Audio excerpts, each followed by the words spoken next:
What is up, guys? Randomonium here. So I've been shoutcasting a lot of matches for the Casual Esports Amateur League, also known as the Casual EAL. They've got some great merch. I'm wearing their shirt right now. And this is one of the series that I shoutcasted, and I got their permission to upload it to my YouTube. And this is a great series. This is the finals for the Noxian division, which is their gold-silver league. And I nearly lost my voice during this series. It was just really back and forth. It was a lot of fun to cast. I figured this would be a great introduction for people into their esports league they have, because I definitely like how they run the league. I think that they're really stand-up people. They're very fair, and they try to get the best league they can possibly get on the limited budget that they have. So link to their website, their YouTube, and their Twitch are all in the video description below. You can sign up on their website for free. If you want to play in the season, it is $10 entry fee, but they do have prizes, cash prizes for the winners for each one of the leagues. You can make back the $10 that you put into it. If you don't have the money this season, or you're not sure if you want to invest the $10 into the season, you can still sign up for free, and then you can just be a substitution player. So you basically be somebody who fills in if players are missing or things like that. And that's a great way to meet people that you may want to group up with and form a team with in the next season. Pretty much every skill level is welcome. I mean, we had people in Iron, we had people all the way up into really, really high Diamond, like Diamond 2, Diamond 1. And they split up the teams based off of skill level. So if you're a Bronze, you're not going to be matched up with a Diamond player. They do put you up against people who are of roughly equal skill level to you. Obviously, no Smurfs are allowed. You have to be using your highest account, your highest ranked account. But yeah, they definitely want to try and have, friendly, fair competition. And they also shoutcast matches weekly. I'm one of the shoutcasters, and I try to shoutcast as often as I can. But they've got a lot of other people who will shoutcast. So they try to shoutcast multiple matches per week, and there's a good chance that you might get one of your matches shoutcast by me, or you could even perhaps play against me if you happen to be in the same division as me. So anyway, like I said, links are in the video description below, and I hope you guys enjoy this series. Welcome to the Casual EAL. My name is Randomonium. I'm here with Diving. We've got an amazing series for you guys tonight. This is the Noxian finals between Bronze 5 Age and Star United Esports Club. And both of these teams have had a really hard season. They've basically busted themselves for multiple months to get to this point, and it all comes down to this best of 5. And Diving, what are you looking forward to in this matchup this evening? Well, I'm looking forward to a lot of team fights because with Bronze 5 Age, you're in for a lot of fights, a lot of blood, and I'm looking to see how Stars United Esports Club is going to navigate this. If they're going to try to take it head on, or if they're going to try and play the map more. So that's what I'm really looking for right now. Yeah, in general, I think Bronze 5 Age is kind of one of the best teams in the Noxus division as far as team fighting and macro movement is concerned. I definitely was impressed with Stars United on a lot of their drafting strategies, and they went for a lot of more clever things through their playoff matches that I watched. So it's going to be really interesting to see what type of strategies they have prepared for Bronze 5 Age. But we do have quite a few subs for these first couple games. We've got the mid laner for Stars United is subbed out right now, or at least for the first couple games, and their support is moving up to mid lane. So it's going to be Flaccid Bunny in the mid lane. Their bot laner, Justin Uber, is moving to support, and they're bringing in their sub Perseverance at 80 carry. And then on the side of Bronze 5 Age, the AMO is subbing in for Onioken in the jungle. Do you have any thoughts on how that's going to sway certain matchups and things like that? Well, I don't know how it's going to work mid lane. I gotta admit, I haven't played against Flaccid Bunny mid, but I'm interested in the bot lane because I know Cephas and Psycho tend to be a solid a stable presence in the bot lane, and so I'm looking to see if Perseverance and Justin Nuber are able to kind of disrupt that and try and Yep. take control of that. Yeah, I definitely had pegged the mid laners to be a really important matchup, and the fact that the Prophet or the Goiner's out and Prophet's still in, it's gonna be. I think it's gonna be difficult for Bunny to step up when Prophet really, I think, was probably the MVP in the semifinal series. But you're right, the bot lane for Bronze 5 Age is also really, really good, and they have a lot of experience together. So it's gonna be interesting to see if. Perseverance and Nuber have the same synergy as the other bot lanes that they've run.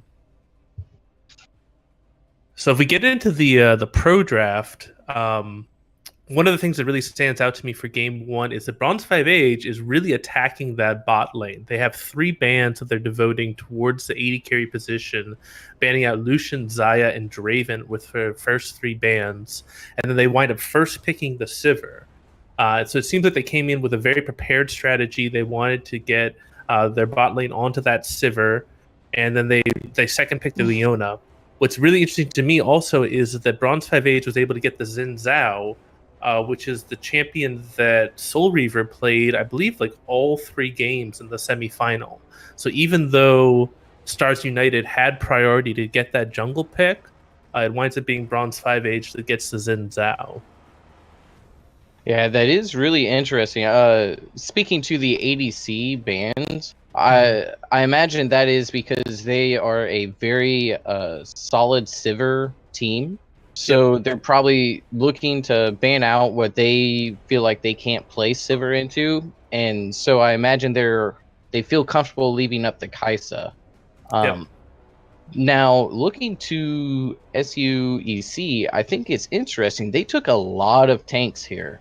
They took a lot of big boys, so it seems like they are looking to team fight around that Kaisa, and we haven't brought it up just yet, but using the Zed to kind of pick off either the Sivir or Kali leading into these big fights that are going to happen later on. Yeah, and they may actually be running the AP Mal fight. So they basically have a dive buddy for Zed to basically blow up the more squishy side of Bronze 5 Age. The only tank that they're really running is the Leona. And support tanks typically aren't as tanky as, a jungle tank or a top laner tank. Another thing that I was looking on the side of Stars United is the Mundo ban and the Vayne ban. So the Mundo, I think, is probably a really good ban for them because the champion pool on the side of Stars United for their top laner, he plays a lot of AP champions, and Mundo is really good into that. So I think that that's a good ban. And then Prophet has been doing really well on Vayne, so I think that's going to probably be a perma ban for the entire series. They don't want to have Prophet on Vayne. Something I want to point out real quick about the Mundo and Vayne bans is I actually kind of see those as tandem bans. Because Cephas is also a prolific Mundo player. So he can always swap top lane if you don't ban out that Mundo. And then some more, crazy shenanigans can come in.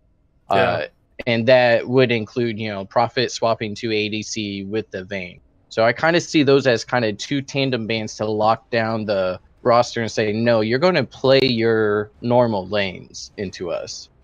Makes a lot of sense, especially since Stars United likes to do a lot of flex picks and likes to control that draft. So yeah, that's all I had as far as the pick ban phase goes. You want to get into the game? Yeah.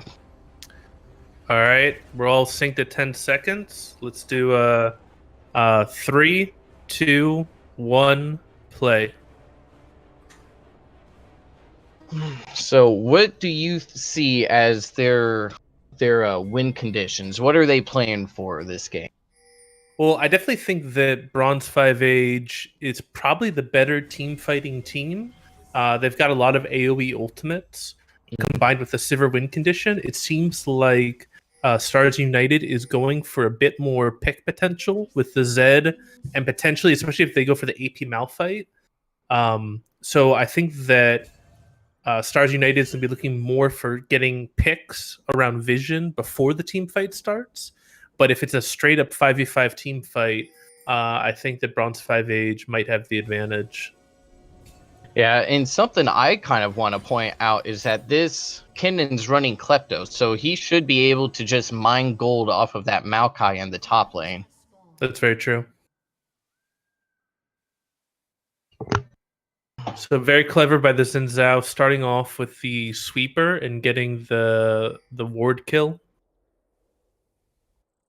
If you look towards the Raptors, Prophet got that nice Raptor ward, so he'll be able to kind of scout out Soul Reaver as he moves through his jungle. Yep. So we've got a bot side start for both junglers. I'd expect that Xin Zhao is going to clear faster than the Malphite. Both junglers will be looking to contest that top Scuttle Crab and gank either top lane or mid lane most likely. Xin Zhao's going for an early level 2 gank, looking for mid lane. This is the Cloud9 special. Comes in, flashes forward, forces the flash out of the Zed. So yeah, that's exactly what you need. You'll trade for that all the time. Nautilus goes in, lands the hook, start off with the Q, level 1. A little bit of a trade, no summoners burned, and immediately Xin Zhao looks like he's going towards the top side of the map. So this Xin Zhao is really heavily prioritizing a ganking style. He's only cleared one camp, and he's already looking for his second gank. Comes in top lane, and gets the knock-up, forces out another flash. So this has been a great early game from the AMO. Already burns 2 flashes within the first 2 minutes. And only clearing 1 jungle camp so far. So really great play by the AMO, taking advantage of that early game Xin Zhao jungle pathing. I think also he's taking advantage of the fact that he knows Malphite has a pretty slow clear starting out. Yep. Yeah, Malphite is one of those junglers that he really doesn't turn on until level 6. But those ultimates, once he gets it, is just devastating. He can pretty much guarantee a kill to any lane he visits.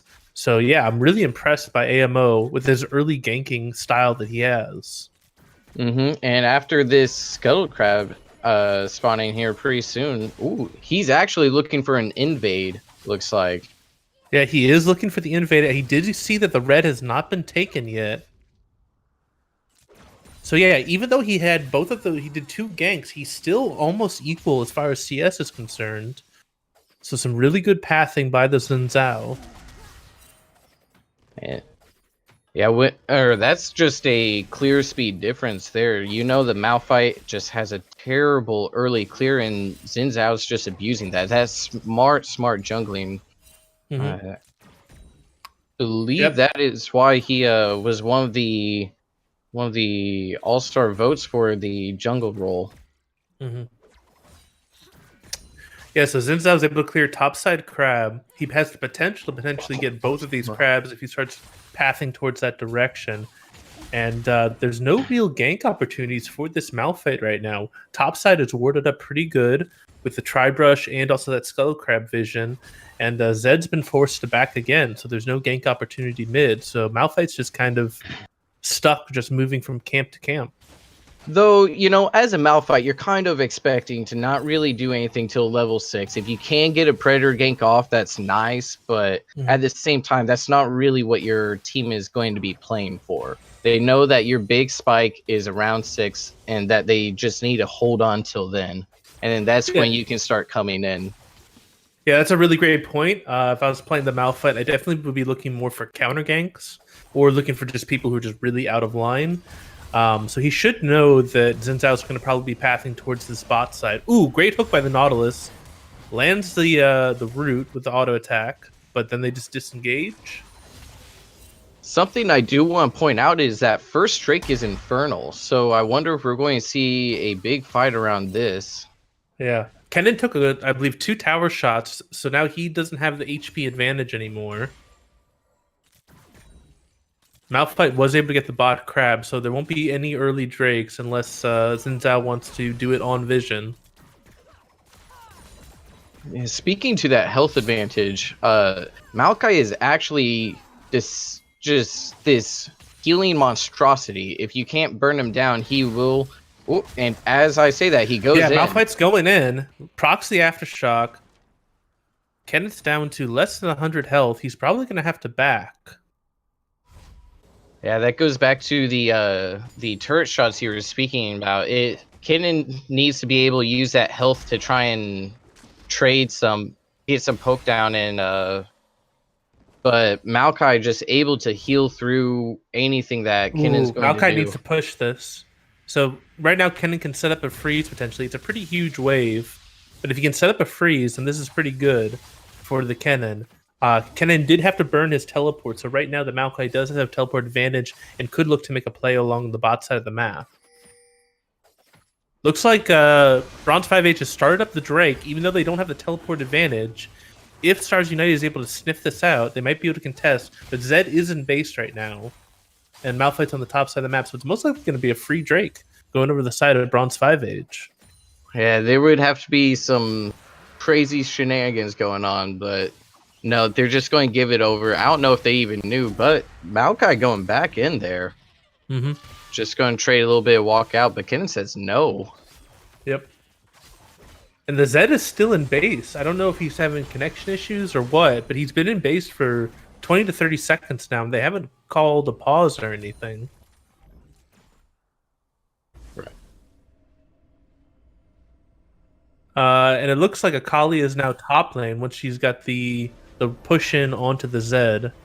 And she probably notices that she has an extended time here where Zed just isn't around, so she gets a free roam. Yeah, and you look at the CS differential in mid lane right now. It's 51 CS to 12. The Akali goes in, gets the ignite down, fast to flash forward, gets the first blood onto the Malphite. So yeah, the Akali is already starting to pop off. Mm-hmm. And there is... Alright, there was a pause, it looks like. Just, but we are not going to see that through the replay, and now Zed is back. Alright. So yeah, there's a pretty massive advantage in mid lane right now. The Kennen does keep taking tower shots in top lane, so that over aggression might be. Yep, he gets knocked to the tower again, able to lightning rush out. This is rather unfortunate mid lane. Would have liked to have seen this matchup without the AFK, but hey, that happens sometimes. Yeah, so that's going to give a lot of mid priority over to Bronze 5H. So I would expect that the AMO should try to go for an early Rift Herald once it spawns. Especially since the Ken is constantly pushing up, he should have mid lane priority and top lane priority to go for that Rift Herald. One thing that I will critique AMO on is he burned those 2 flashes early, but he never came back for repeat gank. So now both of those flashes are back up for the mid laner and the top laner. So he's gonna have to burn those flashes again if he wants to try and have a successful gank. That's true. However, mid laner was gone for a while, so I'll give him a little bit of slack on that one. That's true. And they were able to get the Drake off of those. Basically, the flashes did allow them to get some Drake pressure as well. True. Looking bot lane, they're doing pretty well. It seems just to be a stalemate. There's not really much action down here. Malphite looks like he wants to go in for a gank right now. Nautilus is pushing up forward. They've cleared out the vision in the river bush. Malphite does have ultimate level 6 and Predator. Or no, Predator's still on cooldown. Yep, they're looking to try and get aggressive. It looks like the Leona has been baited in. Kai'Sa ults out. Nautilus is coming in. Malphite comes in with his ultimate. They wind up getting the kill onto the Sivir. Ignite has gone down. Nautilus flashes in. Leona flashes out. And that's 1 for 1. So it looks like they were a little bit disjointed on that play bot lane. The Kai'Sa was not in a position for follow-up damage. It winds up being a 1 for 1, but I think that's definitely an advantage for Stars United because all of those minions are going to die to that tower. I don't know if the Kai'Sa ulted in, but I think she had to burn her ult to get out. Yeah, she had to burn her ult to get out. Yeah, she took a lot of... Oh, there's action in mid lane. Ooh. Yeah, that looked like it was more of a defensive Zed ult. He's just still like way too low on levels. But going back to the Kai'Sa point, it looks like they couldn't decide if they were going to pull the trigger on the engage or not, so that ended up letting Leona get a good engage onto the Kai'Sa where they chunked her out early and burned the ult. Otherwise, I feel like they could have easily chased for the kill on Leona too with Kai'Sa ult and Q. So a little bit of misexecution there. Yep, definitely. So Rift Herald has now spawned. So definitely be looking for Bronze 5 Age to make a play around that, especially with the pressure that they have both top lane and mid lane. Akali has reached her Gunblade power spike, so she is incredibly strong right now. It's 85 CS to 25. So as soon as her ultimate comes off cooldown, I would say that that's kind of their go button. Xin Zhao's coming up for a gank in top lane. Winds up using the E to knock onto the Maokai. Maokai is so tanky though. Winds up eventually going down. Cannon gets the kill. Nautilus goes in. Winds up hooking the Leona. Just a trade of Malphite goes in. Winds up getting the kill, and that's the power of the Malphite. Once you have the ultimate available, and it does look like he's going for the AP build. He's got some AP, but he's also got a health crystal. Yeah, the health crystal can build into something like a Leandries or a Rylai's, or even some kind of health item if he wants. 2 points that I do want to bring up, but there was a lot of action, is that the second Infernal has spawned, and if you look, Bronze 5 Age is getting good deep wards, so they'll be able to see whenever SUEC starts approaching these lanes, or even the Drake. Ooh, Leona used her E to try and get away or clear the wave or something. Winds up going down. That's the ultimate from the Kai'Sa. Sivir's able to get out. Akali's roaming down. Xin Zhao's here. He's going to get the knock up onto the Nautilus. Nautilus hooks onto the wall. Akali is flanking around the backside of the tower. She's looking for a dive, potentially. Kai'Sa realizes that the Akali's behind her. Flashes forward. Ooh, that was a very scattered fight. The Akali didn't have her ultimate. That's why she didn't pull the trigger. She winds up just flashing out of turret range. I think that was a great trigger pull from the side of SUEC to just go in as soon as the Leona wastes some. Whoop! More Cannon drumming down, ultimate from the Zed, but he winds up getting blown up again. So yeah, this Zed not having fun this game. Still trying to recover after that AFK that he had earlier. And typical Bronze 5 Age game, you try to talk, try to make some points, and then just more action that... Yeah, definitely a very good run by the Cannon, though, realizing that he needed to cover for his mid laner, realized he wasn't going to lose that much CS if he went mid lane. So it looks like Xin Zhao's trying to sneak the Drake right now. Even though they've got the vision on the Scuttle Plant, Xin Zhao is starting up the Drake. He's got it about 2,500 health. And that's going to be a second Infernal going over. I think that's really good from Bronze 5 Age. Now, I want to ask your opinion on this Maokai build. So he went Bomby Cinder first into the Kinnan. What do you think about that? I know there's the Xin Zhao who's the AD, but do you think he should have gone Bombies first, or do you think he should have gone something like Spirit Visage to where he can just trade infinitely with the Kinnan? What do you think? I'm definitely confused by the build a little bit, because I'm wondering what that Kill Gem is going to build into. Bomby Cinder, I mean, it's not great. It's just a health item, but you are kind of delaying your first item power spike by going for that, because you would think that you would probably want to go for a Spirit Visage or something first item. So Xin Zhao's got the Nautilus out of position, and that's going to be another kill donated over to the Akali. So this Akali is really kind of just running rampant right now. She's 3-0. She's got a massive CS lead on mid lane still. It looks like Zed might be trying to roam up top lane right now. I think this is a really good play from the Zed. But Kennen might have figured it out. Yep. I don't think Zed can take Kennen again by himself. Definitely not by himself, but maybe in a 2v1 with the Maokai. Ooh, looking at the Malphite, though, he does have his Runic Echoes finished and his Sword Shoes, so he's going to be really strong right now. Yep. Yeah, kind of when the Malphite gets really strong is once he finishes that Oblivion Orb as well, he can kind of get maximum penetration. Kennan's doing a pretty nice trade. He's getting a lot of gold off of this. That's a lot of klepto procs he's getting. This is kind of something that I was referring to with the... Oh, no, okay, doesn't look like there's going to be too much more. But with the Maokai build, building all this health, you actually don't have any resistances. That's very true. Looks like a potential fight going on around the Scuttle Crab. Malphite has to flash out, ults in.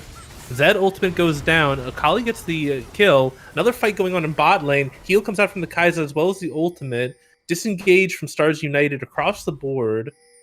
And winds up being one kill going over to the side of Bronze 5 Age.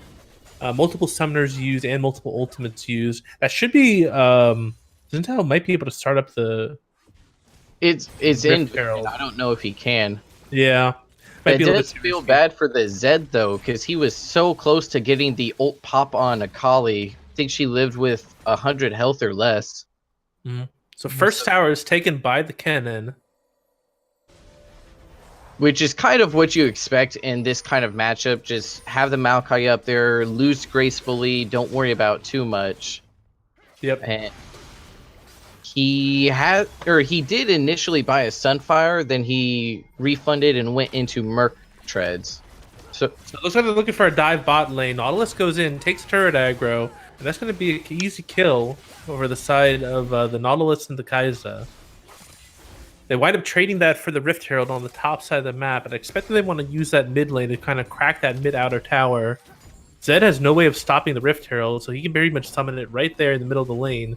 Zed can't do anything about it. That should be the tower going down. They should be able to press also for a charge onto the inner as well. I actually think that was a mistake. They should have just killed that tower before the Rift Herald charged. I was just going to say that. Yep. So they should get the second charge up. I don't think they can actually push for the tower, though. Yep, so the Rift Herald goes down. That's definitely a worthwhile Rift Herald. I do want to say that was a good call from the bot lane of SUEC, because they knew the Rift Herald was going down. So that's a good call to go ahead and at least trade something. Although it's just a kill, it's something back. Yep, and we've got another Infernal spawning in 40 seconds, and I feel like this is something that Stars United might have to fight for, even though they're at a disadvantage right now. If you give 3 Infernals over to the enemy team, that makes it very, very hard to come back, especially with a team fighting team like Bronze 5 Ages that drafted. So they either need to look for a pick before this Drake fight starts, or they need to trade for something really, really valuable on the top side of the map. Like, they need to get probably, at least one tower and chip damage at least on the second tower. I think thinking about going in. I think the worry that I have is the side of SUEC kind of selling their soul for this dragon fight, because it's a damned if you do, damned if you don't kind of situation. Maokai is still splitting on the top side of the map. He does have teleport if they want to go in. Akali's flanking on the side. She hasn't been spotted in vision yet. Xin Zhao goes in onto the Nautilus. He's not that tanky yet. That's the Leona ultimate going down. Akali's on the backside. Kennen comes in. Late teleport by the Maokai. The fight looks like it's already done. Yeah, so winds up is going to be a 3 for 2 in the favor of Bronze 5 Age. I don't think they're going to kill this this Maokai, but they might be able to get the Kai'Sa. Yep, flash forward by the Akali, winds up getting the Kai'Sa. They're still chasing for this kill in the Maokai. I think it would be better if they went back to the Drake instead. But they might be able to burn him down. Flash burn by the Maokai. And yeah, he's able to walk away. So they wind up wasting a lot of time trying to kill that Maokai. And now the junglers have respawned, and we might have another contest at this Drake. But the gold lead has grown. It's now over 6,000 in favor of Bronze 5 Age. And Kennen's pushing on his inner tower. He's overstaying a little bit. I do think this is kind of a misplay from Bronze 5 Age with their 2 strongest members not resetting before this fight. Yeah, and now a lot of the ultimates have been used, and that's really the strength of Bronze 5 Age's comp. Is a lot of their ultimates, and a lot of them are still on cooldown. McKenna is still going forward, trying to push out this Malphite, able to get the solo kill. I kind of want to go back to that first fight, and I want to ask your opinion on why the teleport was so late. Do you think it was just miscommunication? Do you think Yep. Stars United thought they could disengage, or I what think do it you was a think? miscommunication. I mean, it looked like they were trying to contest it, but it looks like there was a little bit of miscommunication on whether they wanted to fight or not. Hmm. Yeah. And I mean, it was kind of one of those things where like the Maokai didn't need to go top lane. Like there was no chance he was gonna get that tower top side. So you kind of just say like, well, why not just go with your team bot if you want to contest the Drake? And if you don't want to contest the Drake, why not send more people top lane to just try and take that tower and do a trade instead? So I kind of come at it from a different angle. I think sending him topside is fine if you communicate the TP much sooner. Because I think there was a ward down in the brush right above bot lane that he could have teleported to. And imagine the Malphite ult coming in from the side and rooting a bunch of people. That's going to help a lot.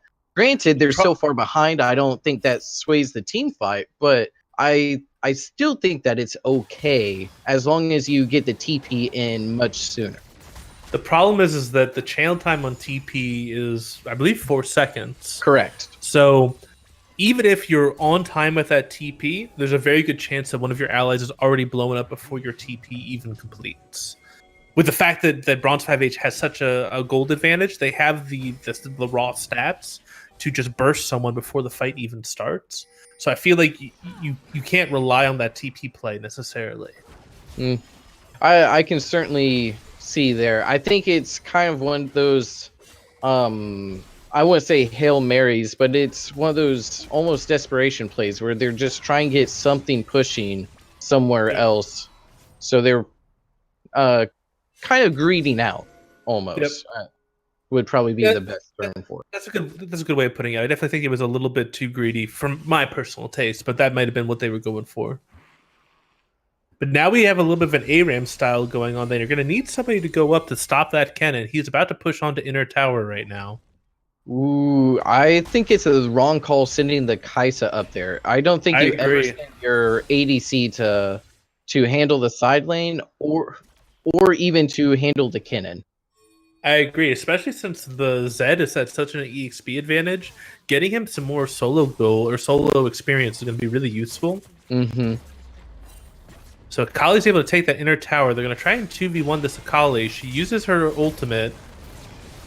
Winds up getting 3v1'd, and that should be a shutdown. It goes on to the Malphite, though. I think you would want to get that onto the Zed if possible. Engage going on in mid lane. Xin Zhao barely surviving.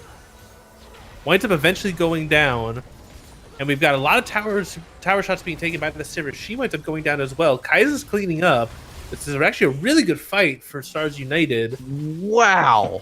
That was great. We went to be a 4-for-1. Kennen does get the top tower, top inner. But there should be a good trade going on in mid lane. Should be able to get that mid outer down.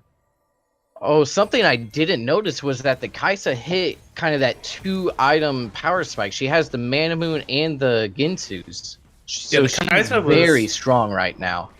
And she's pretty much free firing that entire time. Nobody could get onto her. And she's 6-1-3 now, so she's kind of the carry for the team at this point in the game. The Zed is really out of it still. It's going to be very hard for him to come back at all.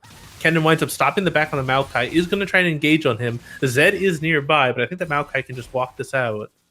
He does have a lot of magic resist now, so the Kennen's not doing very much anymore. With Merc Treads and Spirit Visage, I don't think Kennen's able to bully the Maokai anymore.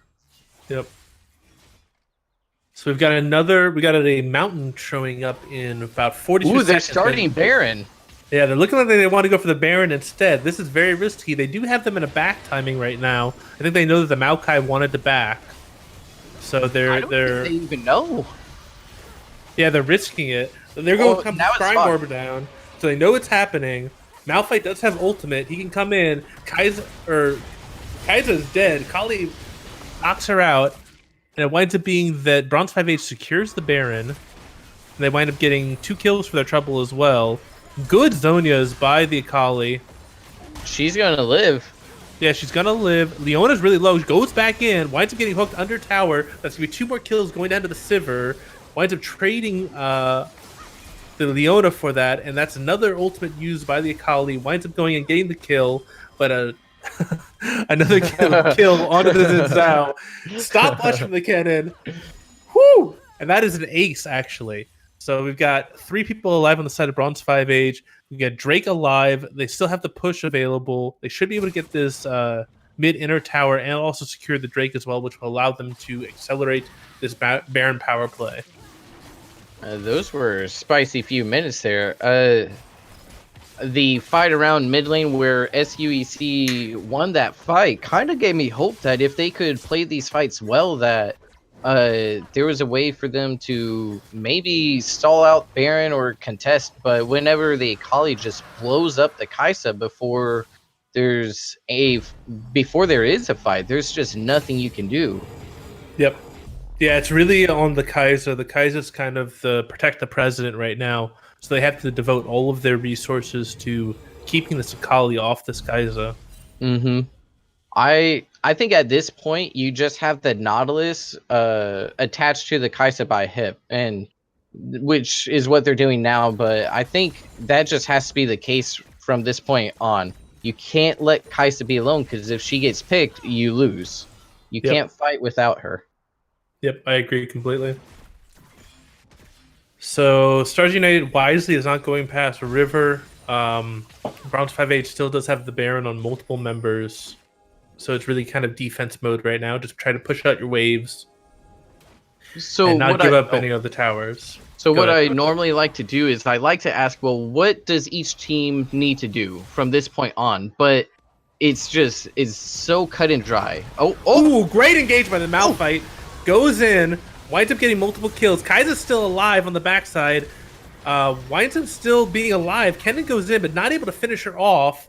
Great Malphite ultimate. Winds up being a 4-for-0.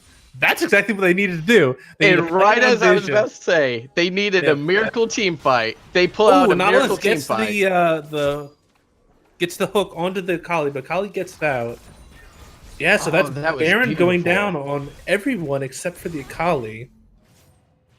And now they should even get the mid-inner and the top outer. So yeah, this is really what Stars United needs to do to get back into this game. Is they need to play around Fog of War. They need to look for these picks, especially when the Akali's not there. A lot of the gold is on the Akali. So if they can get the Akali off into a side lane, they have the potential to win those 4v4s. Something I want to say is they just cut the gold lead by 4K with that fight alone. And something I also want to say is that's how both teams, or you can tell how both teams got to this point. You know, even though Stars is down a massive amount of gold, they're able to find these team fights that are giving them hope to come back into the game. They're finding these opportunities in, like you said, the Fog of War, using the Kaisa to capitalize on the huge Malphite ultis. And I gotta give Soul Reaver credit. That was a massive Malphite ultimate. Yep. Yeah, that is kind of one of the downsides of the comp that Bronze 5H is running, is they don't really have anybody that's very tanky. They can kind of face check into that Fog of War right now. The only person is probably the Leona, but even she's not that tanky. The Leona, and then who, the Kennen? Well, he's your big Wombo. You don't really want him to be face checking. So then that leaves the Xin Zhao, who's going to just get blown up. Yep. So Xin Zhao can disengage a little bit with his ultimate. He can pretty much be immune to damage as long as they're not within his little sphere. But yeah, he is not very tanky at all. So we're going to hopefully have a little bit of a lull in the action. We've got a minute and 25 seconds until Baron, a minute 30 until Drake, but it is an ocean. So I expect both teams to be playing around the Baron side of the map right now. You got the split push going on with the Kennen on bot side. I don't think he's really going to get much going on. He's kind of just floating right now. He's not really trying to push the waves at all. Looks like he's looking for a potential TP play. So here's a small thing I'm going to nitpick. You see that amplifying tome? I feel like you sell that and you have pink wards instead. At this point, I think pink wards are more valuable than having an tome. Oh yeah, definitely. So Kennen is still trying to trade with this Maokai, but Maokai is trying to get the advantage now. He just has too much sustain, too much magic resist. And yeah, this going to kill himself. Yeah, he's losing this fight pretty badly. Has to burn his ultimate. That's a huge ultimate that's down now. As he sees pushing in mid. Yep. Yeah, Zinzao was top lane, so now it's a 4v3 in mid lane. Malphite's looking for an engage. If they can get this under tower, oh, they only got one minion available, so they can't really do much with it. This next wave, though, they could potentially go for something. They need to keep Kaisa alive. Yep. So Baron is spawning, and Stars United has control of the Baron pit right now. They're the ones who have the vision. There's no vision for Bronze 5 Age around this Baron pit. Let's see. They're all out of vision right now. Besides one pink ward that just went down at Dragon. Ooh, this is a rough back timer. Yeah, this is actually some interesting back timers from both teams. Kennen's going in for round 2, still losing this fight against the Maokai. Yeah, I think you just want to be wave clearing if you're the Kennen. You're not going to win this fight. Well, the AP Kennen build isn't a split pushing. Ooh. What they need to be doing is just looking for team fights with this Kennen. Kennen, just give up this tower. Give up the tower. It's not worth it. It's just an outer tower. But it looks like Bronze 5 Age is going to trade the Baron for Ocean Drake, and that's just a win for them. Yeah, definitely. I'm very confused. I'm very surprised that Stars United didn't forcefully try to regain that control around the Baron. They just basically let Bronze 5 Age just walk in, get complete Baron control, and then just burst on the Baron before they were able to react. I think it goes back to that weird timer that I said where they didn't have any vision to put down. So they just had to back or take the Drake and then back. So I think that's what they decided is they can't really fight, maybe. And so they're just going to try and get one objective and stall out the Baron. Yep. So at this point in the game, I would say that you want to probably start grouping a little bit more. This Kennen is not going to be able to accomplish much in the side lane. He went for the AP build, which is more of a team fighting build. They're at a very dangerous spot right now, not having the Akali or the Kennen with them. I think this is Bronze 5 Age. Yes, they have a 7k gold lead. But I think this may be a little of... maybe overconfidence, you would say, from them. Well, the Maokai is still in top lane, though. That's the problem. That's true. That's true. So I don't know what the Maokai is doing. He's not going to get anything done. They're giving up a lot of pressure in both mid lane and bot lane. He has to back. And the Maokai is still pushing. Why is he pushing? They gave up inhib. Yeah, they gave up 2 inhibs. That's so weird.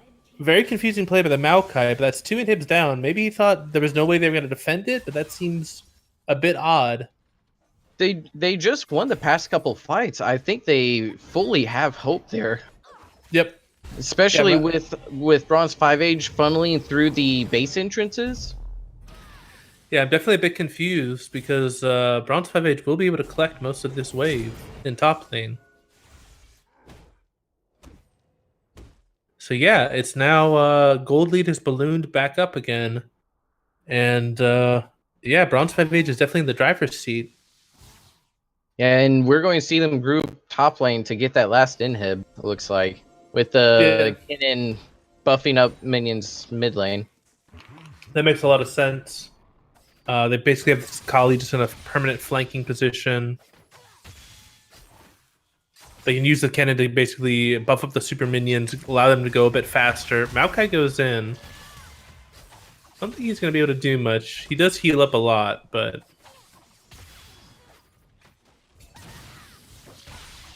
They're looking for this Maokai, but they don't want to invest too much resources into trying to stop him. They might have burning the flash out of the Maokai and the ultimate. Flash forward from the Xin Zhao, but it's the Xin Zhao who winds up going down. So 1 for 1. Meanwhile, Nautilus winds up getting knocked out. Malphite goes in, winds up stopwatching, dodges the Leona ultimate. Akali's here. It's a 4v3. This might be the end of the game right now. Zed goes in, winds up getting the kill onto the Sivir. That's a lot of their split push power, but Kaiser goes down, sold out by the Kennen. Kennen stopwatches, and I think this is going to be a game. Akali's still up, Kennen's still up. Only one person is up on the side of Stars United, and that's the Malphite, and he does not have ultimate. I want to talk about that Malphite ultimate onto the Civ. I understand using it to try and push him off the turret, but I think you have to save it for when the Kai'Sa's in position. You That's give good. her That's a fair point. you give her the stacks to fly in. She's your win condition. She's going to do huge amounts of damage. I think you save it for when she's ready to fight. Yep, and that's Bronze 5 Age taking game one. So yeah, I think the story of that one is it looks like the substitutions on the side of bringing in Perseverance was not a big problem. It seemed like bot lane they were doing fine. It really was kind of tragic with the Zed DC. He wound up getting so far behind the Akali, and the Akali just ran over the map pretty much. So yeah, I'm really curious to see what's going to happen in game two, hoping that everybody can get sorted out all these connection issues. Yeah, that's just really unfortunate seeing the Zed not be there and falling so far behind, and then them still finding these huge wins. Yeah, I mean, it in definitely team sets up. fights. Yeah, it sets up some really great narratives for the rest of this series because it seems like Stars United is here to play. They're here to team fight, and they definitely had a lot of success with some of their team fights in the later stages of the game, even though they were at a huge deficit. So this series is definitely ramping up, and I'm really excited for game two. So we're going to take a quick break, and we'll be back in a few minutes.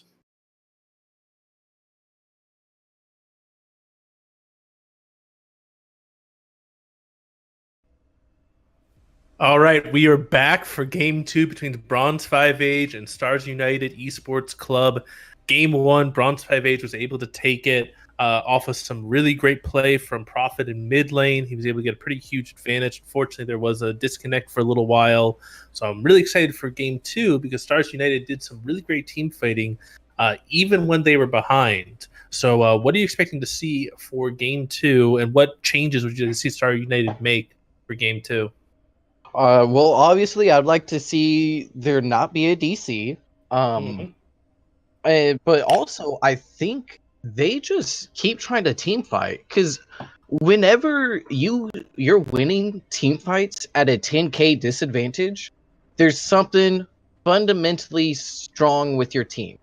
Yep. Like there's something that you guys just understand about team fighting, and I think you play on that. I think you just lean into that. And assuming there's not that huge goal discrepancy caused by the unfortunate DC, they should be able to start winning these team fights.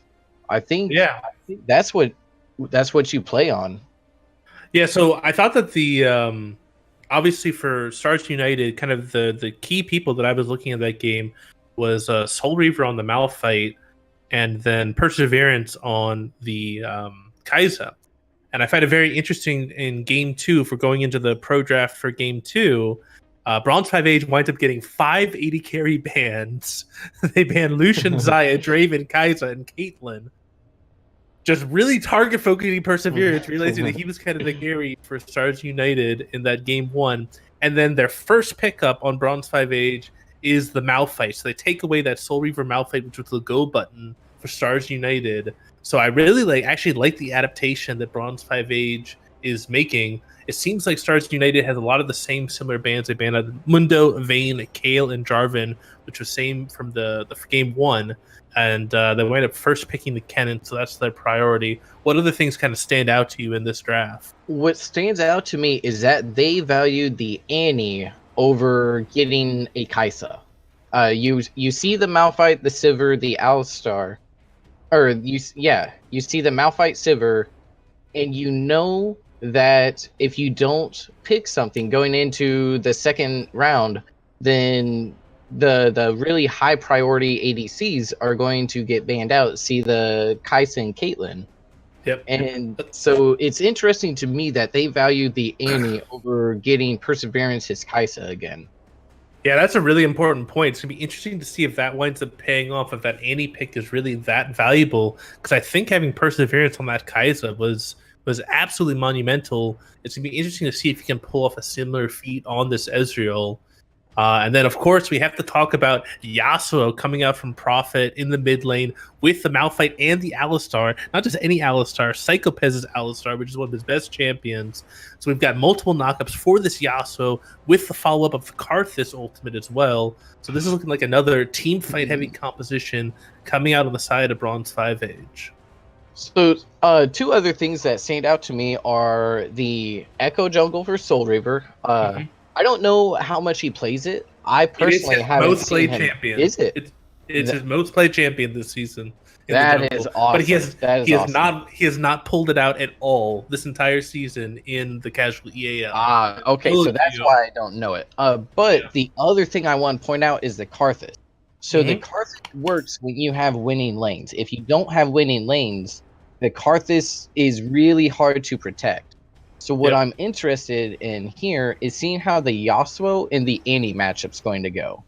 Because if Yasuo loses control early, then Annie's just going to keep shoving him in, and with her speed boost, she's going to be able to roam with the Echo very easily to try and invade this Karthus. Yeah, I definitely agree. I think mid lane control is going to be super important. In general, like Ezreal Nautilus is going to be a very safe lane, and then you should expect to see that the Kennen is going to outpush the Malphite early on. So yeah, it's really going to come down to this mid lane, whether or not they're able to get roams and invades off. All right, I don't have anything else for this draft phase. We want to get into the actual game. That works for me. Okay, I'm at 10 seconds. Unpausing in 3, 2, 1. Unpause. So sides have switched now. So we've got Stars United on blue side. We've got Bronze 5 Age on red side. Both teams look like they're going to go into a 5-point. Yep, looks like both teams are going to go into a 5-point, though they do have the card that's along the bot side. So what do you think about the win conditions for these teams for this game? So it looks like Bronze 5 Age is going for more wombos because you have the Malphite and Alistar combos into the Yasuo combo with the Karthus ult raining down. So I think they're just looking for team fight wombos. Yeah. Now on the side of SUEC, I think they can actually run more picks. With the Nautilus and the Annie and the Echo, I think they can try to control this bot side really heavily. Because if you try to face check into any of them, that's a stun from Annie, that's a pull from Nautilus. Echo himself has a stun, though it's delayed, but if you combo the stun into his stun, then there's a lot of pick potential coming out from their side. Yeah. So one thing that I will notice is that both the Kennen and the Ezreal are running Klepto, and that should make like that first item power spike come a lot faster on the side of Stars United. So that first or second, either the first item power spike or the second item power spike is going to be really huge for the sides of Stars United. They want to try and team fight around those power spikes if they reach them first. But I think that like late game team fighting is going to be really huge on the side of Bronze 5 Age. And you've also got Prophet on the Yasuo running Cleanse with Halo Blades. And I think that's actually really, really smart of him to run that Cleanse, basically negates the Annie stun. And then he's got a Halo Blades, which allows him to get the faster Q procs. Yeah, I'm really looking forward to seeing how this mid-game plays out, because I think that's where both these teams kind of want to start fighting. I don't think Yasuo or Sivir necessarily want to fight before mid-game. And a little bit of fighting in bot lane, some missed combos, nothing's going on. Ezreal ease forward, winds up getting a little bit of damage on. I think we might be a little bit out of sync. I'm at 249, 250. I was 2 seconds behind you. I am caught up now. Cool. All right, so far, a little bit of trading. Karthus is really low in the jungle. AMO looks like he's struggling a little bit with his clear. He did use a smite kind of heal up some, but not being a jungler myself, I don't know what's normal there for Karthus. Yeah, Karthus usually can clear the entire jungle, from my recollection, so he may not have been able to kite the camps as well as he would want to. Makes sense. Echo's coming looking up. Here. He's got the sweeper, but it looks like Malphite's going to be able to walk this one out. Yep, able to walk it out. Echo takes the tower shot for his trouble, but that should be able to set up a freeze for the Kennen. So that's actually pretty good for the Kennen. This is actually stun. This is good for Yasuo because Annie's out of mana now. Yep. So you force her to either stay here or take a really bad back timer. Yeah, that's a really good point. Annie looked like she burned through a lot of mana, which is kind of surprising because Annie does usually not have that much mana issues. Ooh, Alistar goes in. Great E to buffer the knockup. Yeah. I want to speak to kind of why Annie usually doesn't have mana issues is that her Q, whenever you kill a minion with it, will refund the mana. So what that means is that she's been spamming her spells a lot to try and get poke rather than farming. Yep, very true.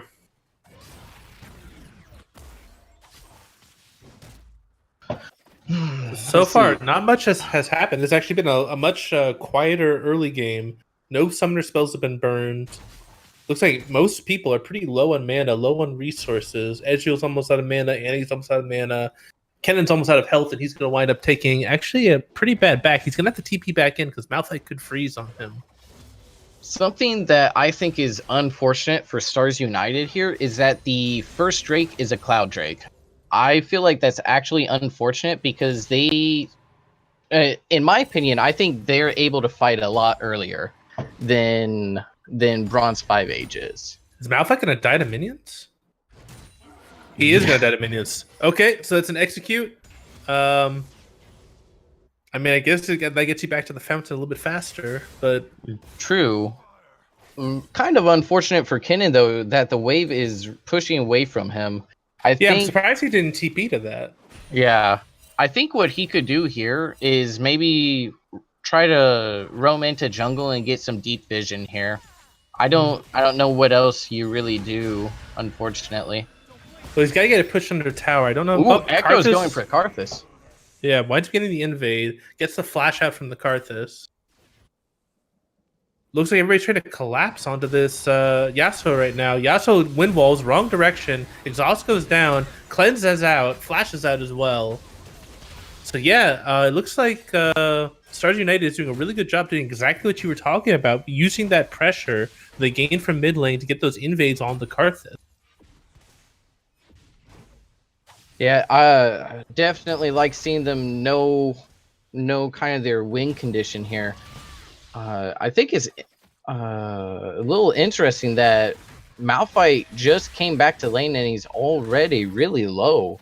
Yeah, he got chunked out pretty hard. I didn't see exactly what happened, but he's burning through all of his corrupting pots already.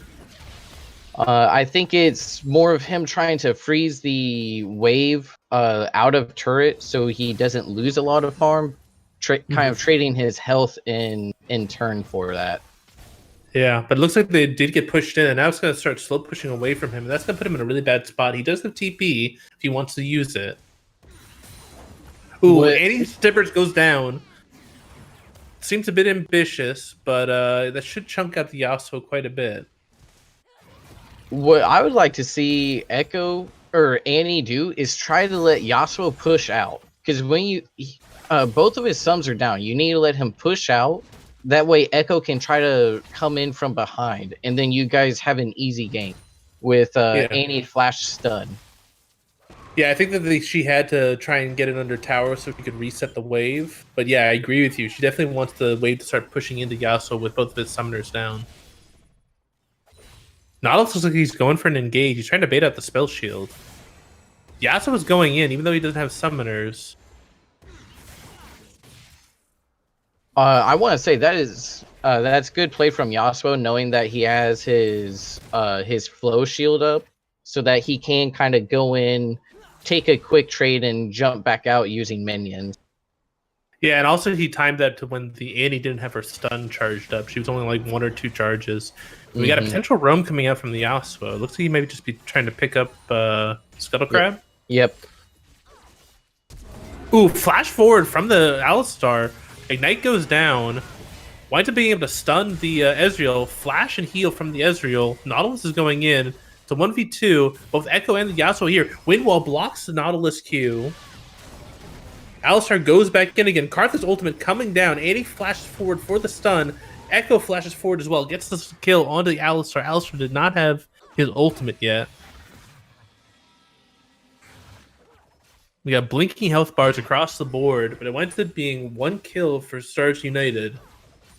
I didn't see for sure if Sivir had thrown her Q up into the river at the person coming down from there, but I think she did. And if she would have thrown it towards the stunned Ezreal, I think she gets first blood there. Maybe just a little bit of miscommunication.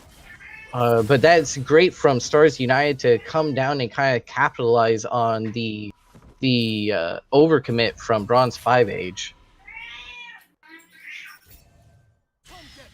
Yeah, so it looks like we're going to be a little bit of a reset. That was a lot of summoners that burned, so I definitely would like to see the junglers start playing around those summoner usages. Karthus did wind up using his ultimate in that fight and didn't really get anything for it, so now that ultimate's going to be down for quite a while, but it looks like he's got... he got 1 Dark Harvest stack from it, so worth maybe? No. It looks like it is on a pretty short cooldown. I think he's running the Ultimate Hunter and stuff like that. He is running Ultimate Hunter. I want to say Yasuo was actually able to evade the potential regank by the Echo. However, Echo's looking bot lane. That was a great play by Psychopez. Winds up still getting hooked for his effort, but he's able to pulverize. And the ult comes down. He's going to try and walk it out, but he's still not tanky enough. Doesn't have level 6. Great roam by the Annie. And yeah, Stars United is doing exactly what you said they should be doing. They're using that mid lane control with the Echo. Echo's going in, thinking about diving.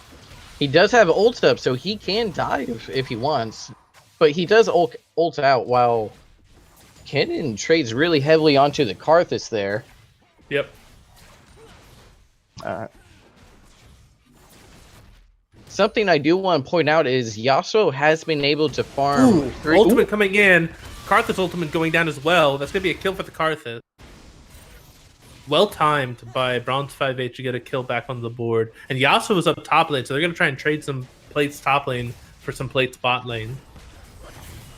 And I was just about to say he was able to farm 3 plates off of mid lane, and he's going to help farm even more off of top lane. But Annie's here to try to push them off. Yeah, Annie does have her stun up, but does not have Tibbers. So yeah, let's take a look at the gold distribution. So mid lane looks like it's actually pretty even. Ezreal's got an 800 gold lead in bot lane. A little bit of gold lead on the Nautilus. Even though Echo's been affecting the map, Karthus does have that 700 gold lead, just power farming. Yep, so that's the 10 CS differential, and he does have the kill, which allows him to have a little bit of a gold lead. True. So I'm actually surprised that the Yasuo wasn't at a gold advantage after all of that. But I guess Annie does have 2 kills. Mm-hmm. So Bronze 5H starting up this Drake. They are on the Scuttle Crab vision, but did they spot the Echo on top side? I think it was... I didn't know if the Ezreal ult was going to come through and get that. I think they just realized that top or mid and bot had back, so even if Echo was there, it would have been a one-way trip for him likely if he wanted to try and steal that.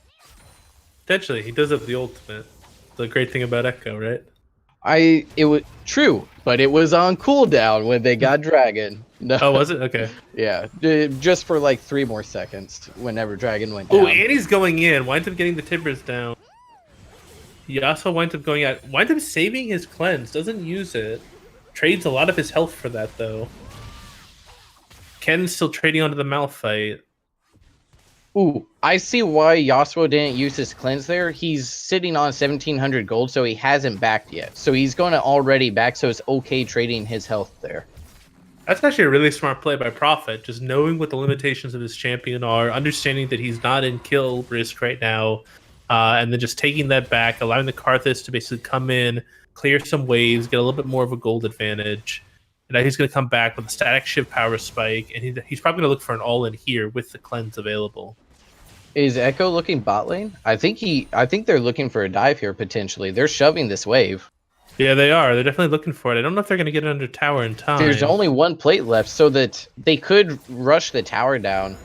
If Ezreal... They're thinking about it. He's on vision. Ooh, flashes the Alistar. Oh! But it looks like Stiver's going to wind up getting up by the skin of her teeth. The minion wave dies. Nautilus winds up taking quite a few tower shots. Another minion wave comes in. This should be first tower going down the sides of Stars United. Great play by the Echo. The Alistar made a great play the first time and was able to headbutt him out of there. Wind up flashing that the second time. It's a great adjustment by Soul Reaver, knowing that Psychopez was going to go for that play. Oh, flash forward into the into the Yasuo ultimate. Yasuo flashes forward. Ignite goes down. And they wind up getting the kill. Yasuo's going to go down. Oh, yeah. He's able to go down. Last tower shot. Psychopez wasn't able to tank for long enough. Great job by Bunny to actually delay that kill for as long as possible to trade back 1-for-1. Yeah, that was great. Before the kill got traded back, I was about to say Psychopez comes in saying, "Oh, you're going to flash on me. Well, I'm going to flash on your teammate then." And we got Echo top lane. They do have this spotted out, it looks like, but he's still going to go in. Ooh, winds up forcing the flash out of the Malphite. Good flash by the Malphite. I think he knew it was there. They pinged it out. Yeah, you see that ward gain cleared now. Yeah. If you look, what? Cannon's 1v1ing the Sivir. And we gotta engage on top side. Alistar goes in. Nautilus goes in. And they wind up getting the ultimate onto the Annie. The Ezreal. One more hit. Winds up getting it. Echo goes in, lands a 2-man stun. That's going to be ults back out. The trade back to kill. Tibbers comes down. Yasuo's trying to chase. Blinking health bars across the board, but it doesn't look like they're going to be able to finish that off. Great Nautilus ult, though, to buy some space. I was about to give Stars United a lot of credit there on the heads-up play of switching their bot lane up to top for the Emerald or for the Herald. It's just Bronze 5 Age was there and snuffed out the play. So great play from both teams. That's really, I don't know, that's good to see. I like seeing that. Yeah, and it looks like Yasuo's able to get the mid tower, and this should allow Bronze 5 Age to potentially get some pressure around this Rift Herald. But they do have the Scuttle Vision, and there's a Mountain Drake spawning in about 50 seconds. Something to note is Karthus is low on mana. And that's going to be a huge detriment if they... Ooh, Kennen goes in. She might be able to one-shot the Karthus. Karthus goes down. Is he going to be able to get the trade kill? He gets the trade kill. So 1-for-1. But it's a jungler down on the side of Bronze 5 Age. That should allow Stars United to start up this Rift Herald and have the smite uncontested. Actually, no, Echo's not with them. Yeah. It's really interesting. I mean, they got the jungler, so they don't really have to worry about losing the Herald, but you would have liked to have had your jungler up there too, so you could just force it. Force that 4v3 play. Echo's sitting in this bush. He wants to go in on the Yasuo. Yasuo's got a 2-level advantage on him. Winds up landing the ultimate. Tibbers goes down. And yeah, that's a pretty easy kill for the Annie. Yasuo's cleanse was still on cooldown. That's good heads up stuff from Echo, knowing he had his ult, knowing that he could stall out for the Annie to get there. Yeah, that potentially unlocks his Mountain Drake for the side of Stars United. Both the Sivir and the Alistar in top lane, so it looks like they're going to trade this Drake for the top outer tower. And then potentially they could go towards the Rift Herald if they want to. Malphite's going in, but he only has the Karthus support. Winds up getting a lot of damage on this Kennen. Kennen stopwatches. Drake is still alive. Kennen flashes out, but still winds up going down. It's going to be really close to see which jungler wins. Winds up being the Echo. Karthus is ultimately coming down. Echo winds up dying as well. Winds up being a 2-for-1 overall. And the Drake is not taken. Drake is stopped. Nobody's taking the Rift Herald either. They just keep fighting. I gotta give the AMO credit for not being afraid to use that Karthus passive. Yep. But that actually winds up being a favorable trade for the side of Bronze 5H because they wind up not trading the Drake for that top tower. They get that top tower for free, and now they've got profit on the Drake instead. They even got 2 kills out of it too. Yeah, so that actually wound up being a favorable trade, even though it was we didn't think it was going to be worthwhile for them. They actually made the best of it. Ooh, I just noticed that Israel ults are invisible on my screen.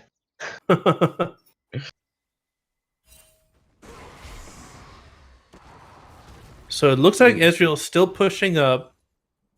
Malphite does not have TP, so it's basically a 4v4. Bronze 5H is able to push them off. They gotta watch Annie on the flank. I know it's warded up, but she's still huge. Yeah. Ezreal's got the roam first, so he's going to get here first. So Stars United wants to wait for this Ezreal to arrive. Then they can potentially contest this Drake. Malphite's still pushing. His TP is up very soon, though. Very soon. I think that's why he stays. That's true. So Stars United needs to contest this. But Annie's not here. Yeah, Annie is trying to go top lane. Looks like there's a split call right now. Ooh, Echo steals it. Fight goes in. Huge cannon ultimate. Stopwatch from the Karthus. He's going to wind up going down. Nobody's low enough for him to wind up getting the kill on his ultimate. Echo dodges the Karthus ultimate by going back into using his ultimate as well. And there's no TP coming out from the Malphite. So Malphite's going to get some pressure onto this top inner tower. But that winds up being a stolen Drake for the side of Stars United. And that Mountain Drake is actually really important. I don't like the TP not being channeled there. You're a tank Malphite. You're not really going to be able to get much on that turret. I think if you TP in and... I don't know. I think you just being there... Ooh, Malphite ultimate comes in. Pairs nicely with the Yasuo. Yasuo winds up getting a double kill. Great flank from the Malphite. That might be Baron. They might be able to start this up, or at least try to bait for it. Well, I mean, it works out in the end, but still, I think the better play is you TP to drag. Yep, I agree with that. Again, it's the 4-second channel time. I think teams are really struggling to deal with that 4-second channel time. Yeah, Malphite zoning. He does not have ultimate. Nals is trying to get in, but Echo's in base. I have no way of really contesting this right now. Whenever stuff dies down, I do kind of want to talk about the TP. Looks like Bronze 5H is able to get the Baron. The question is, can they get out? Yasuo doesn't have flash, so he's going to wind up being the sacrificial lamb here. But they wind up getting out with 4 Barons. That's definitely worth. And yeah. So what I want to kind of talk about TP is... I don't think teams in these lower divisions really understand how to use it. I think they're using it reactively rather than proactively. I think as soon as you realize a fight's going to happen, you start channeling TP. You don't wait for a fight to break out. You start when you realize that, yeah, both teams are going to contest the dragon. Exactly. Yeah, it's definitely hard. Like a lot of these people, solo queue mentality is supposed to team mentality. Once teams get a little bit more familiar with each other, they get used to saying, "Hey, we're going for this fight. Get ready to channel teleport. We've got wards in these locations. You can start pinging out the locations of the wards." That type of stuff. Right. So Bronze 5H is looking to group. Stars United is setting up another death brush. Malphite on the flank here. Yeah, Malphite might up wasting, or they might up using 2 ultimates to get that 1 kill. Counter engage coming in. Yasuo is still alive. Karthus is taken lone by the Echo, though. Yep. Ultimate goes down. Winds up getting 1 kill, but they're going to wind up sacrificing the Karthus. Echo's on the backside doing really well. He might be able to escape. Ooh, it looks like Psychopaths might get him. Yep.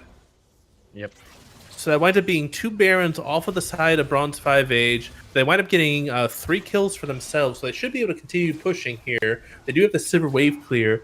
Yasuo is down. They've got 2 beefy tanks to protect this Sivir. The good news here for Stars United is, yes, they're Bronze 5 Age is crashing in with Baron. And he's trying to come in. She's spotted out. Kennen's backed up. He does have ultimate. He could pro to belt forward. But what I was wanting to say is, if you look at Sivir, she's not too awfully strong, really. She only has an item and a half in boots. So that's a weak point or a pressure point you can start to pressure. Ooh, Malphite ultimate goes in, gets another kill, but they wind up. That's 2 ultimates used for a single pick. So the question of what can they get off of that single pick? But that single pick is on was 7-1 Annie, so I think that's a huge pick actually. Yeah, it is a huge pick. Let's see what they can do with it though. Ooh, wow, that Echo did a ton of damage. Kennen winds up going in, has a stopwatch. He's going to wind up going down. Echo goes back in. He still has his ultimate available. Ezreal's trying to peel backwards. Ooh, great play by the Echo again. Goes back in, gets 2 more kills. Really great play by Soul Reaver. He's playing this Echo masterfully, dancing around at Fog of War, and that winds up being the ace for Stars United. Soul Reaver putting his team on his back in a 5v4 situation with the Annie down, winds up getting the ace, and that should be able to unlock the mid-inner or the Drake, whichever one they want potentially. That was just beautiful. And you can see why it's his most played champ. That's just great play there. Knowing what he can do, that's awesome. I gotta give him so much credit there. Pulling that team fight back whenever the carry up to that point had gotten picked off, and then your Kennen also gets picked off. So you're in a 3v4 situation while their Fed Yasuo is still up. Yep. That's one of those awesome type of things is when you're playing these type of Wombo style compositions, the ultimate cooldowns are super important. And when you don't have access to those ultimates, you can get outplayed. If somebody is able to play that competently on those type of champions like Echo, he can really just destroy your teams because you have no way of locking him down without those key ultimates. I'm really looking forward to see these fights later on. I think these are going to be really, really fun fights to watch because already there are some really crazy outplays happening and some awesome wombos. Yeah, and we're 25 minutes in the game, almost 26 minutes into the game, and Stars United actually has the gold advantage, even though Bronze 5 Age was the first team to take that Baron. And Stars United also has 2 Mountain Drakes to their name, which will make their Baron take a lot better once the Baron spawns in about 45 seconds. I think this is a big mistake, though. Annie is going to the bot side without TP, and like you said, Baron's up in now 35 seconds. Oh, now she's coming up. Never mind. They recognized it, too. Yep, so good keeping track of the timers. They do have Baron control. There's that pink ward in the back of the pit for Bronze 5H, so they should know when it's being started up. Bronze 5H looks like they're looking for the Annie, but they backed off there. Yeah, so now Stars United definitely has priority because they've got that bot lane pushing. It will hit that tower. Looks like Malphite's trying to go in, gets a 2-man ultimate. That's exactly what you need. Kennen ultimate follows up. 2 kills going over to the side of the Echo. This Echo is just cleaning up. Ezreal is in the back line, constantly peppering. And that winds up being a 5-for-0 ace. That was amazing from Emerald. Wow. The Kennen ultimate followed up by the Echo damage are just eviscerated Bronze 5H. They got the catch that they wanted. That's game, isn't it? Yeah, I think it probably is game. Death timer is about 20 seconds. They are pretty low on health. It's going to be risky. They pushed it. They're going for it. They're going to go for it. They're going to use the Kennen back in order to get the invulnerability. Yeah, he has the TP. Yep. Oh, so this is perfect. They have time. They can do it. There's the TP. It's a little bit late. It's a little late. Oh. And they wind up getting it. Yes. Yep. Ezreal winds up getting it. Yasuo gets a triple kill. But Stars United gets the game. They win game 2. They tie up the series 1-1. Wow, this is going to be an epic series. Stars United has come to play. They're taking it to Bronze 5 Age. They're team fighting just as well as Bronze 5 Age is. And we now have a series. I'm so excited for the rest of this series. Yeah, this one looks like it's going to be a banger. We're going to have game 3 after this quick break.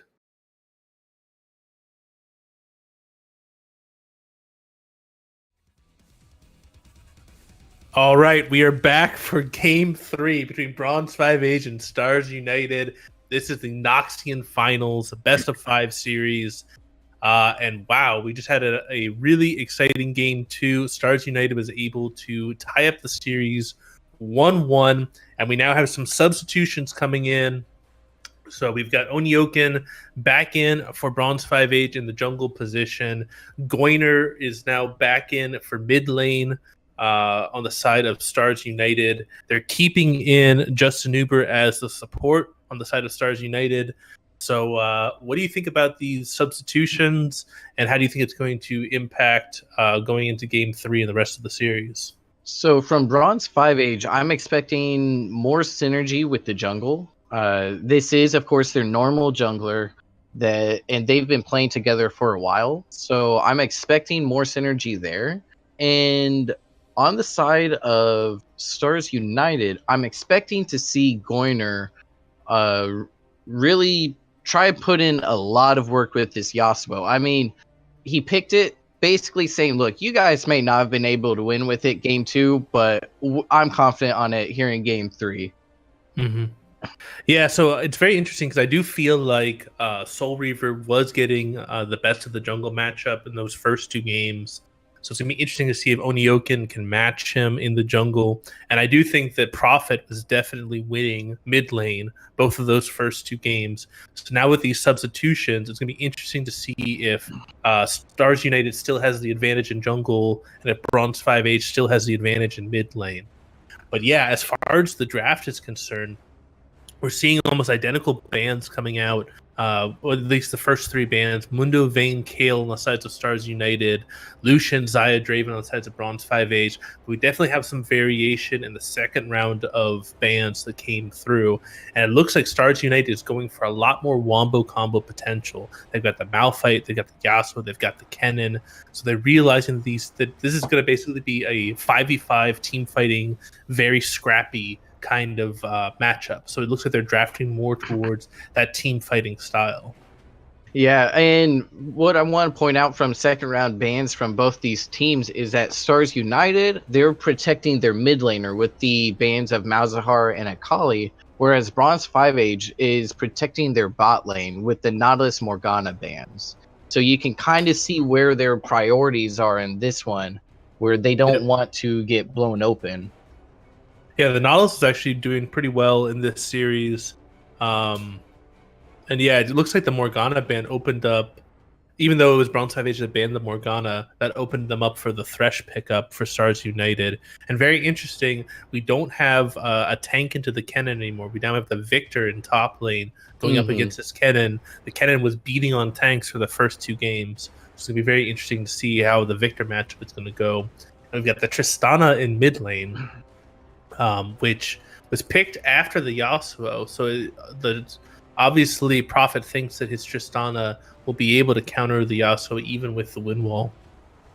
Something that I kind of want to bring up for the side of Stars United is unless Malphite goes tank, they're not going to be super tanky. I mean, you think of Thresh as, yeah, a tankier support, but he's just that. He's a tankier support. He's not going to be like a Leona. He's not going to be, this full tank. He can peel, but he's still going to get blown up just as quickly as the Kennen or the Yasuo. Yeah, I think it's going to be very interesting to see what builds the junglers go for, because Warwick also has 2 very distinct builds he can go for. He can go for more of the tanky peeling build, or he can go for like really hyper aggressive, like Trinity Force warrior style of build. So it's going to be really interesting to see what both the Warwick and the Malphite go for. And it's going to really kind of define on how the team wants to play around their composition. Does Warwick want to go for a really more early game build? Does he want to go for more scaling? Does Malphite want to go for more burst damage? Or does he want to be that tank that his team is lacking? Right. I don't have anything else to say, but right before we get into the game, I kind of want to get your prediction on this game. You know, the series is tied 1-1. We see these comps. What do you think going into game 3? So right now, the big thing I'm looking at is that both teams are not very tanky, unless the Malphite and the Warwick build tank. And it looks like the engage potential is potentially stronger on the sides of Stars United. So if Stars United is able to play around that vision, they definitely have the ability to burst out people very quickly before a fight starts. So I think that Bronze 5H is probably on the back foot unless they can get to that Victor Sivir late game. So I think that Bronze 5H needs to stall out. They need to use this Warwick to try to basically stall out that early and mid game to get to that late game power spikes with a Sivir Victor. Yeah, I'm right there with you. I think if this game goes late, Bronze 5H should be able to take it. But I think Stars United's comp is going to excel at not letting it get there. Yeah, the mid game is gonna be huge for Stars United. All right, I'm ready to get into this game. I'm at 10 seconds. I'm gonna unpause in 3, 2, 1, unpause. All right, I'm at 14, 15, 16, 17. Yar, I'm right there with you. And we have a potential cheese going on. Bronze 5H on blue, grouping up bot side as 5. And this actually is not uncommon for Bronze 5H. They've actually done this against my team, Team Renegadus, a couple times. So this is something that they like to go for. I don't think the Kaiser spotted them yet. Question is how long are... Oh, Tristana went W first and went over the wall. That's interesting. I don't know how much they get from that. Oh, it's Kaiser tried to ward. I think they should pull the trigger there. Yeah, I think they pulled the trigger once the Kaiser starts trying to step up. Yeah, they know they're there now. Yep. And Tristana's like behind enemy line. She does have the W, but that's a W start from Tristana, so she's not going to have that explosive charge for the first level. Let's see. Did Leona go E? No, she went Q. That's why they couldn't pull the trigger there.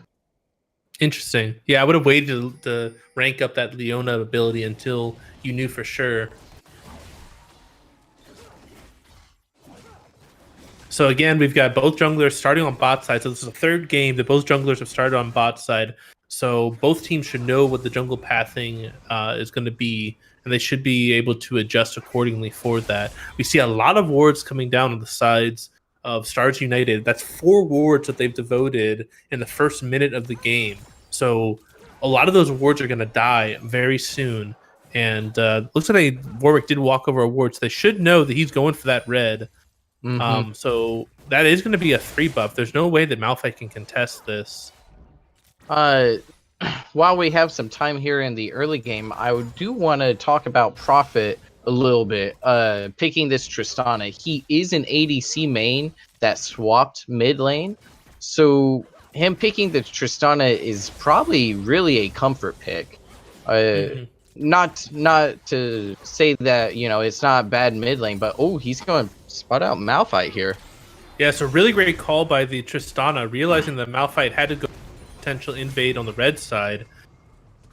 Warwick should be able to catch up, and that's first blood going over the Tristana. So really, really smart play by Prophet, realizing that because the Warwick was invading, that the Malphite was mostly going to try and get something back by invading the red side. So yeah, really great play by Prophet to punish the Malphite. And now Malphite's in a really bad spot. He's going to get 3 buffed. He's not going to be able to contest these Scuttle Crabs unless his laners get priority. So yeah, this Warwick should be in a really good spot to kind of accelerate into the early and mid game. Yeah, Tristana taking bad trade there mid lane. I kind of want to get your opinion on this jungle matchup. The Warwick into Malphite. I am not a jungler. I know you are, so kind of give me your thoughts on this. Malphite can't really do anything until at least level 6, but even then, Warwick is pretty terrifying. He's a great duelist. He can invade at will. If his laners have lane priority, he can kind of run all over the map, and he's coming in towards mid lane. Yasuo winds up taking a tower shot. He's going to try to get away, gets the fear onto the Yasuo. He's saving... Oh, no, he used the Q. The Yasuo winds up burning the flash, but Onioken is able to get another kill. So actually, that's one kill onto Onioken, one kill onto Tristana. Thresh goes in, winds up proccing the aftershock, takes the tower shot. Leona engages on the Kai'Sa, peels for the Sivir. Really good job by the Leona to kind of stall out that Thresh. And so yeah, Onioken is doing a really good job in this early game, taking over the early game. That's what you need to do on Warwick. And yeah, they got a decent advantage now, 900 gold on the side. Go ahead.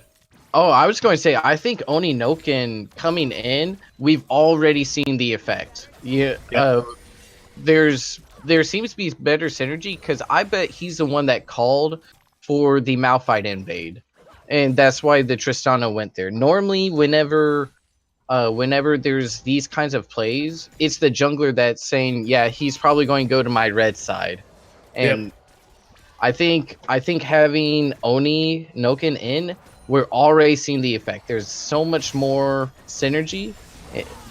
Ooh, Leona gets hooked.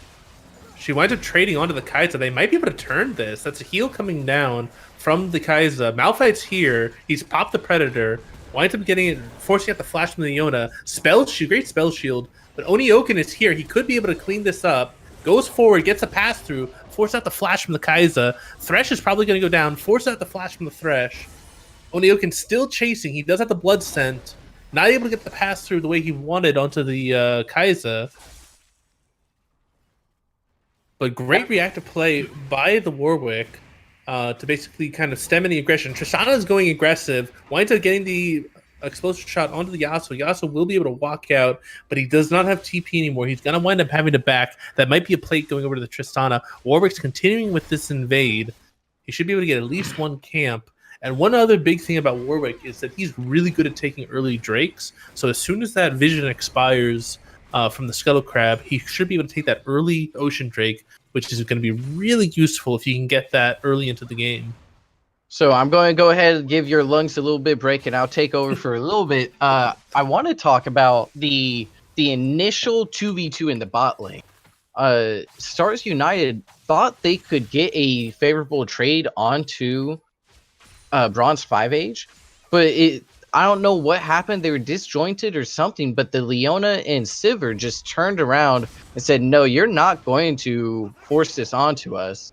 And it wasn't until the Malphite came in that they were able to turn that back around.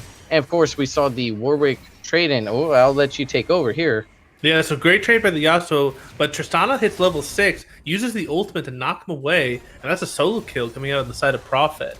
So yeah, I definitely have to credit Psychopath. Psychopath on the Leona, he's got great target selection, and is doing a really good job peeling for CFS on the Sivir. And I think he really was instrumental in turning that play in that 2v2 bot lane. Absolutely. I want to point to the play mid lane. Goyner likely forgot about the XP advantage that Tristana is going to have from the 2 kills she was involved in. And that's why he went in, forgetting that the Tristana is going to hit 6 there in the middle of that fight. And her ult obviously helping a lot there. So we have another invade coming in for the side of Warwick. Ooh. Thresh hook lands onto the Leona. Warwick's trying to clear out some of this vision. Is he going for the Drake? No, he wasn't able to clear out the vision. He just gets the Scuttle Crab.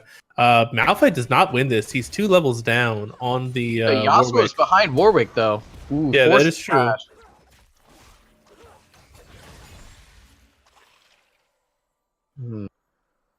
So now that Tristana's here, Stars United wins this.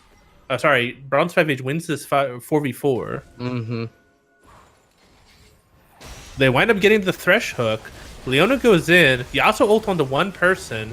There's a TP coming in from the Victor. Very early TP. Really good job by Bronze 5 Age. They should be able to clean this up pretty huge. Tristana hops over the wall. That's 3 kills now going over. Yeah, and no TP coming out on the side of Stars United. So that went to being a 3-for-0, and that's going to be a really early Ocean Drake going over the side of Bronze 5H, which is exactly what you want. That's like the early game Drake that you would really like. So, I don't know if you noticed, but the Leona took no damage from the Yasuo. That's because not only did she have her W up, making her much tankier, but she also got the Aftershock proc, meaning that you're engaging on, you know, a 100+ resistance Leona at level, or at 8 minutes in. You're just not going to do any damage to her. And so she's just able to absorb all of that Yasuo ult and say, well, that's fine. My Fed Warwick's just going to jump on Kaisa. And he practically solos her out, and Tristana comes in from the flank, cleans up.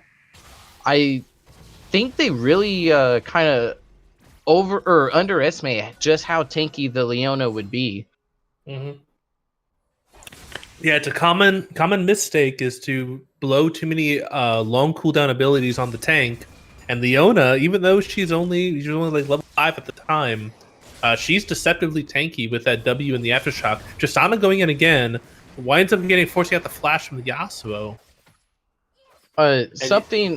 Sorry, go ahead.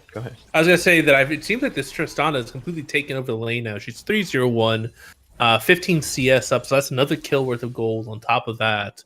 And this Yasuo really cannot fight her right now. All in coming in from the Kennen top lane, winds up getting the stun, forcing out the flash from the Victor, but Victor winds up going down. Great play from Emerald as Prophet goes back in here. Yeah, he's basically just zoning him off the wave continuously. You're seeing the CS advantage grow. It's almost 20 CS now. He's doing a really good job playing around these advantages. The Malphite needs to come in. They need to make a play on this Tristana before, you know, Prophet just basically runs away with this entire lane. He might be able to get like the entire tower now that Yasuo's back again. Up a TP coming in. It's a good TP from the Yasuo. We'll deny the turret, but he'll get another plate there. Yep. And instead, we have the Warwick making the proactive play. They're looking like they might want to drive this Yasuo. Ooh, just barely misses the ultimate. Still goes under the tower for it, but he's not going to be that tanky without the W. Yasuo goes back in. Tristana's under tower. Ooh, great ult! Shutdown. That's a shutdown for the Yasuo. Sorry, for the Malphite. The Malphite winds up walking into 3 people, trades for his life, sets a 1-for-1. But yeah, that's the play that I was looking for from that Malphite. You got to pair up with that Yasuo. Something I want to point out, even though they got that kill, Malphite's going AP. So they're not going to have that big tank presence that you so often need when you're behind. Yeah, so it looks like Warwick is going more for the tank build, and Malphite's going for the AP build. So Warwick's actually going to be deceptively tanky, and the Leona should also be deceptively tanky with her W. So I definitely think that does favor Bronze 5H, especially with how this the early game has gone. Speaking about the Leona being deceptively tanky, she already has 73 armor, no armor items. Wow. So yeah, and Leona also does have the Moby boot, so she should be able to get her roam on pretty well. And yeah, the plate gold is definitely in favor of Bronze 5-8 right now.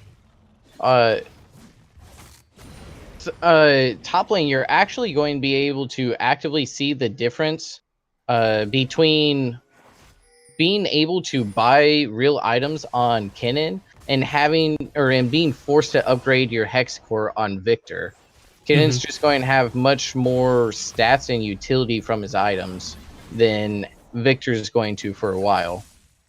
Yeah, the Hex Core does become really gold efficient in the later game, but you're right. The Hex Core, until it gets its final form, is kind of a gold sink, and that's why Victor tends to be more of a late game champion as opposed to an early game champion. But Victor's doing a really good job playing with the range advantage that he has. So we've got another Ocean coming up in 40 seconds. Warwick is on the top side of the map. Another all-in by Tristana. Winds up taking a couple tower shots. Gets the reset, gets the ultimate, hops back out again, and is not punished. Wow, really good job by Prophet. Wound up taking like 2 or 3 tower shots, but wound up still getting out. Warwick winds up going in. Kennen is also going in. Victor was under tower. Great play by the Kennen to get that solo kill. Warwick is going really aggressive onto the Malphite. Malphite has forced to burn his ultimate, so that's an ultimate traded for a flash on the side of the Warwick versus the Malphite. Wow, that Leona is so tanky. She took an entire Q from the Kai'Sa and it barely dented her health bar. As a fellow mid laner who's played against Prophet's Tristana mid, I really feel for Goyner here. This is a rough situation, and it is definitely not a champ that you want to be playing against. So I feel for him here. Yeah, now this is gonna be a second Ocean going over on the side of Bronze 5 Age. So there really isn't much to play for along this bot side of the map unless they can get a quick pick now. I wouldn't be surprised to see a lane swap coming out on the side of Bronze 5 Age once they get this pushed in. Well, I mean, they did lane swap, sending the Victor mid, likely recognizing that the Victor's just going to continue having a hard time against the Kennen. So you might as well send him into the Yasuo, who is underpowered already, and building a Ninja Tabby. That's not going to help against the Victor. Yeah, so that's actually really smart. So they got the tower mid lane with the Tristana. So now they're rotating their super fed Tristana top lane into the Kennen. So they're going to try and knock down top tower with this Tristana. And it also relieves a lot of pressure because the Victor can just wave clear mid, no problem. Tristana goes aggressive. Kennen trying to respond. Winds up getting the stun. Stopwatch goes down. Tristana burns Ignite. She has the ult. She still has the rocket jump. And gets the solo kill. So yeah, that's now going to be another tower potentially going down. Yasuo is trying to step up, but he's not able to do much of anything against his Victor. Ooh, ultimate goes in. That's going to be a dead Victor, but it's a question of can the Warwick trade, able to get the trade in, 1-for-1. Thresh Hook misses. Warwick is still going aggressive in this 1v2 situation. Leona's still about 5 to 10 seconds away. And it looks like Tristana's going to be able to easily get this top tower. I wouldn't be surprised if they went towards the Rift Herald now. But no, instead they're going to try and invade this blue side. They wind up getting onto the Leona. Chains TC, Thresh goes down. Great layering of crowd control in order to get that kill. And Tristana is continuing to push on the top side of the map. You see that Warwick just keeps running forward, not carrying well. He's able to do that not only because he's tanky, but also because he's just going to keep healing up from his Q. Which is on a low cooldown, and neither the Thresh or the Malphite are able to really stifle that healing yet. Yeah, especially with the two Ocean Drakes, they just have like almost continuous regen, and the Warwick has about a 2,000 gold lead on this Malphite right now, so he's really pushing that advantage. And now there's another 2 more towers going down for the side of Bronze 5 Age. It's now 4 towers to 0. They've unlocked just about everything. The only thing left for them to take on the map is this Rift Herald. They've got about 3 minutes in which to try and secure it. Oh, Tristana is alone. 1v2. Are they going to go in on this? Malphite, no ult. Ooh, and Tristana uses the rocket jump to get away. Is she out? She's out. Oh wow. My gosh. Rocky so well played by and they wind up getting the kill too. So oh my god, well played by Prophet. Malphite comes in, now he's got the ultimate. They trade back a kill, but Malphite winds up dying for his trouble. Thresh takes the lantern in, but winds up getting CC'd with the Leona ultimate and the Victor W. It's a triple kill for Warwick. Warwick wants the Quadra. Are they going? Winds up getting the Quadra. He's gonna go for the Penta. Onioken coming in game 3. He's chasing for the Penta. Why did he's not going to get it? Though? I respect him. I respect it. Yeah, I respect going for that Penta, but you're not going to get that. I'm trying to dive 2 towers deep. So, even before all those crazy events, Bronze 5 Age was already up 7k gold at 16 minutes. Yeah. Go ahead. I was going to say, this game, like, I felt like that Stars United definitely had the advantage in the mid game, but when you're this far down, it's all downhill from here. And the power spike that Bronze 5 Age are going to get are pretty massive. Stars United needs to be looking for these key picks on the things like champions like the Tristana. Yeah, I think we looked we kind of ignored the Warwick advantage in the jungle and the Tristana advantage in mid lane. Although I didn't know how huge that advantage would be, but it Yeah. seems to just be paying off huge for them. Yeah, I definitely have to just give props to Onioken and Prophet. Like on paper, the matchup isn't that bad for either the Yasuo or the Malphite, but they just showed some really like impressive champion mastery over this Warwick and the Tristana, and they really abused pretty much everyone across the map with these two picks. So I'd expect that after this game is over, Stars United is going to have some very interesting questions on their bans. Thresh face checks, he's going down. Wind up using the Leona ultimate and the Sivir ultimate to secure that kill. We've got another Ocean coming up in 1 second. They still have about 45 seconds if they want to try and secure this Rift Herald. I have a question for you. Do you believe we saw in game 1 Stars were able to fight back even with a huge deficit, and now they arguably have a better Wombo? Do you believe they can do it playing with Fog of War?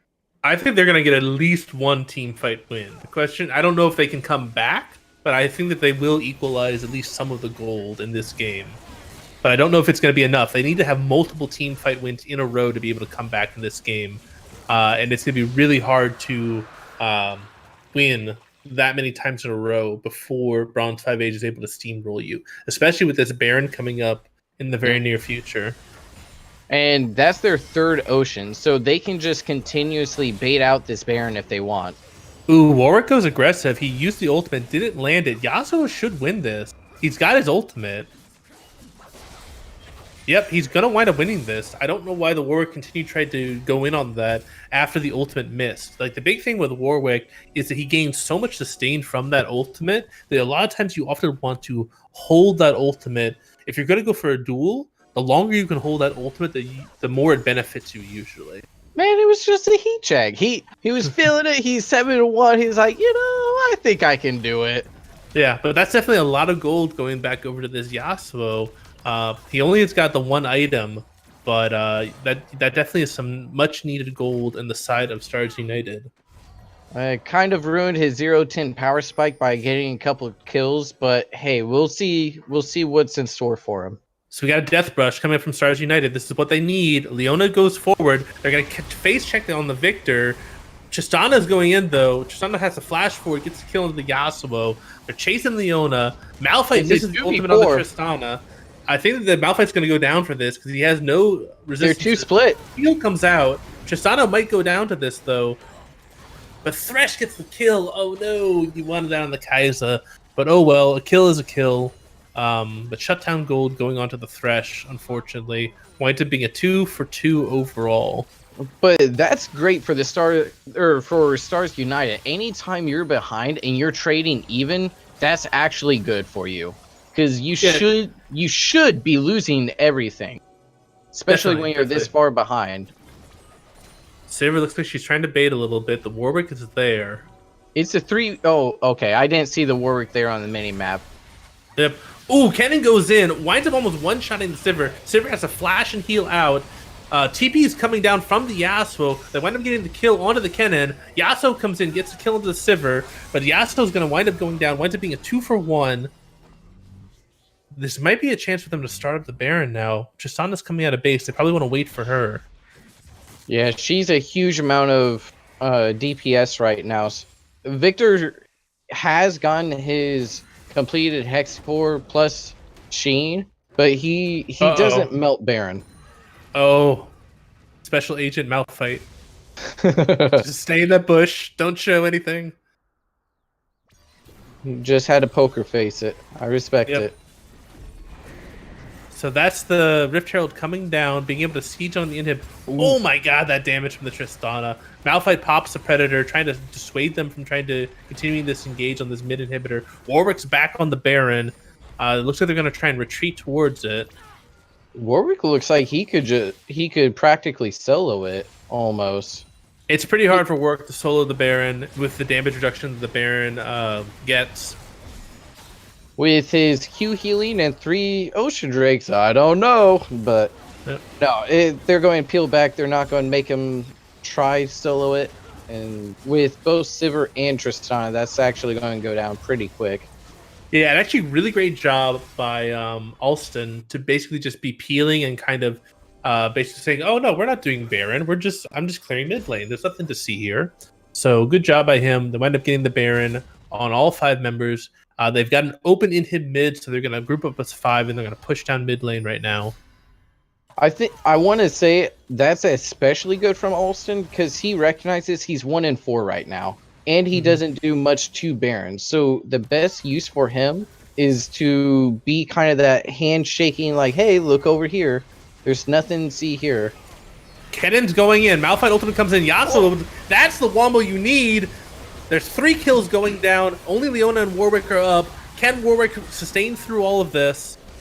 Nope, winds up going down, and just like we said, Stars United gets that wombo combo. That's a full ace, 5 for 1. Infernal's coming up in 25 seconds, and they basically can take as many towers as they want for the next 25 seconds or so. I asked you a little bit ago, do you believe? And I think they can do it. I have faith in them. They have this great wombo. They're going to be able to take turrets, get some of that standing gold back. If you look, they haven't taken a single turret yet. So there's a lot of standing gold. They're going to get the Infernal. Granted, there's still 7k gold down. That part hasn't changed. But their comp is going to keep getting better and better. It's going to be really interesting because I do think that Bronze 5H scales a little bit better than Stars United, but if they're able to land those wombos like that with the Kennen ultimate into the Malphite ultimate into the Yasuo ultimate, the scaling is not going to matter because everybody's going to be dead.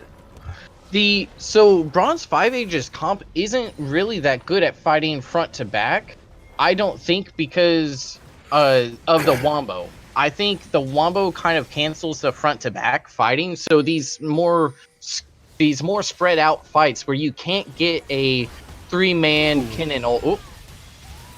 Leona goes in, Kennen's able to use his ultimate to escape, but Tristana's going aggro. That's a pick. That's exactly what you need.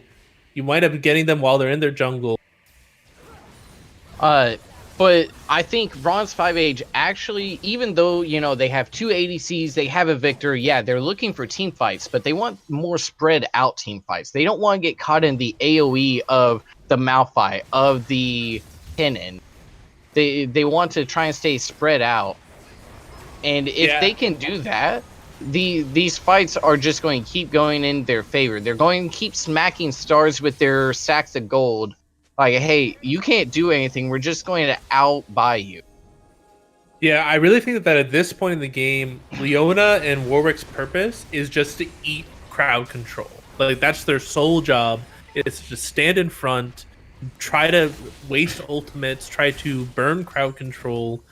Because if they only get like a 1-man or a 2-man Kennen ultimate or a 1 or 2-man Malphite ultimate, it's on those tanks as opposed to the carries.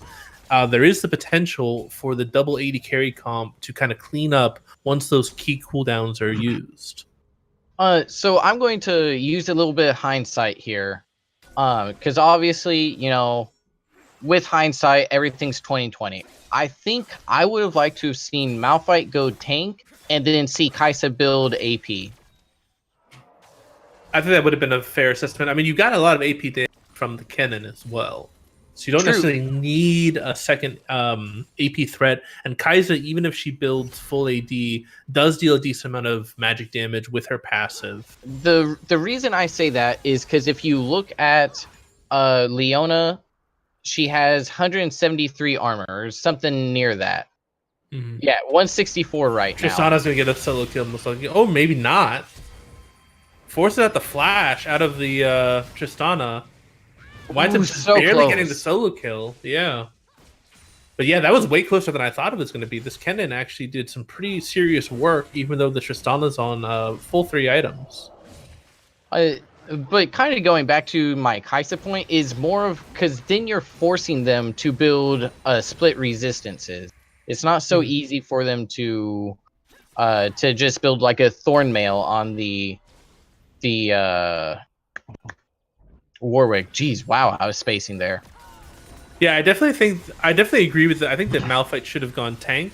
I know that the AP is more popular now in the jungle, but Malphite tank would have been really good at absorbing this double AD carry comp. Mm-hmm. Yeah. Thresh is almost dead, but winds up landing the hook. There's the Wombo onto 2. Sivir's still alive, but she's going to potentially go down. Nope, Yasuo was not able to clean up. Kai'Sa's still flashes in. And Kennen is still up as well. Sivir's still up. That winds up being the ace for the sides of Bronze 5 That's the game. So yeah, that was the problem, is that the Sivir didn't go down. So as long as the Sivir, as long as one of those 80 carries doesn't get caught in that initial Wombo, they're able to wind up to turn the fight in the long run. The longer those fights go on, the better it is for the side of Bronze 5 Age. Another thing I want to point out is there was no Kennen ult there. And oh, you're right. Imagine him coming in right there at the end with a massive Kennen ult. He's going to get the Sivir. He's going to get the Victor. Warwick probably lives still, but he can't push it in the game. Yeah. Another oversight is that they didn't get Grievous Wounds, which also would have helped a lot with the Warwick. And the Triple Ocean Drake. Yeah, Triple Ocean Drake. But I don't think it helped as much with that because you don't even heal in combat. So the only Grievous Wounds they had was the Morellonomicon on the Malphite. Yeah. But yeah, really great early game by Bronze 5 Age. They got a massive gold advantage in the early game. Stars United, again, they're doing really good team fighting, but they're team fighting from so far down that it makes it near impossible for them to win these fights. So I think they need to make some adjustments to try and get through that early game, potentially draft themselves an early game jungler to try and really punish, try to like get out of the early game even. But yeah, that's game 3 going over to the side of Bronze 5 Age, and we'll have game 4 for you guys after a short break. All right, we are back for game 4 for Bronze 5 Age versus Stars United. I am already losing my voice, but we're going to keep powering through. This is a best of 5. Bronze 5 Age is up 2-1, and on the screen, it looks like we've got some ban priority changes and also a lot of draft priority changes. The only constant seems to be the Yasuo Malphite picked up yet again. So it's like Bronze 5 Age is trying to run it back with the Yasuo Malphite and also the Alistar combo with the CC. So what do you think that Stars United has to do? They've got their back up against the wall. They got to win this game in order to go to a game 5. Well, if your back's up against the wall, you don't know what else to do, throw the Hail Mary. That's what it's there for, and you can see in the draft that they did it. They're bringing back the Echo that Soul Reaver absolutely dominated on. They're bringing back Flaccid Bunny on the Annie, which he also did great on. And now here's the spiciness.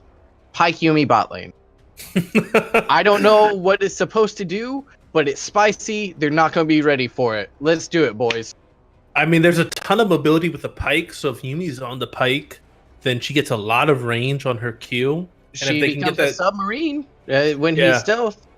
I mean, if they can land a lot of poke, then that really sets up well for the Echo, Aatrox, and Pyke, because Echo deals a lot of burst damage. Pyke, if he gets that reset on his ultimate, then that also trigger the reset on the Aatrox ultimate.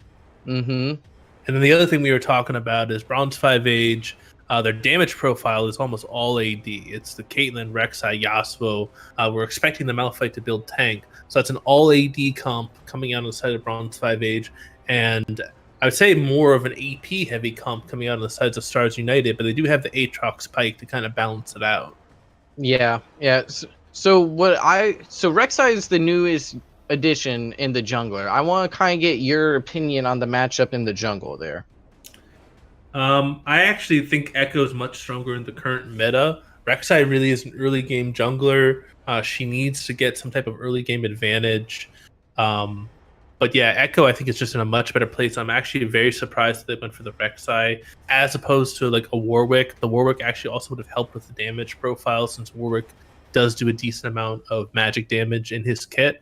So kind of an interesting pickup going for this Rek'Sai over one of his more played junglers. So the last thing I want to pick on right before we go into game here is the fact that they dropped the Kayle ban in favor of the Sivir ban, saying look, you've been performing all series on the Sivir. We want to see you on something else. And the answer is the Caitlyn. So I'm really interested to see how his Caitlyn is going to stack up. If maybe it's just a backup, like, well, if they ban Sivir, this is what I got, or if it's actually going to be a look. I don't have to be on Sivir. I can dominate you on Caitlyn. I can do whatever I want, but I'm interested to see how that's going to go. And I mean, Pike Yumi bot lane. This is spicy. I want to see what's going on here. Yeah, I'm excited to see if they can pull it off. Their backs against the wall. This is do or die. So yeah, I like that they're going for that Hail Mary. They're going for something really spicy, really unique. I don't think I've ever seen a Yumi Pike bot lane. But yeah, let's get into the game. Gonna unpause in 3, 2, 1. Unpause at 11, 12, 13, 14, 15. So I'll let you take this early game talking. I'm gonna rest my voice a little bit. Absolutely. It looks like Stars United and Bronze 5 Age are going for some kind of level 1 shenanigans. I don't think they're actually going to meet here. It looks like they're just going to pass each other like some ships in the night. And while this happens, I kind of want to look at the top lane.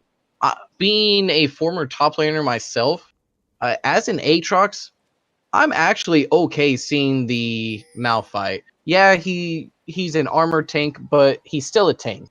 You just lifesteal off of him because you're Aatrox. You're a big healing, edgelord. You don't really care.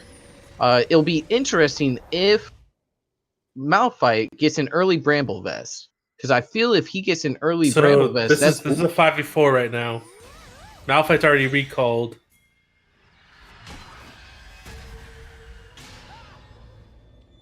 Oh no.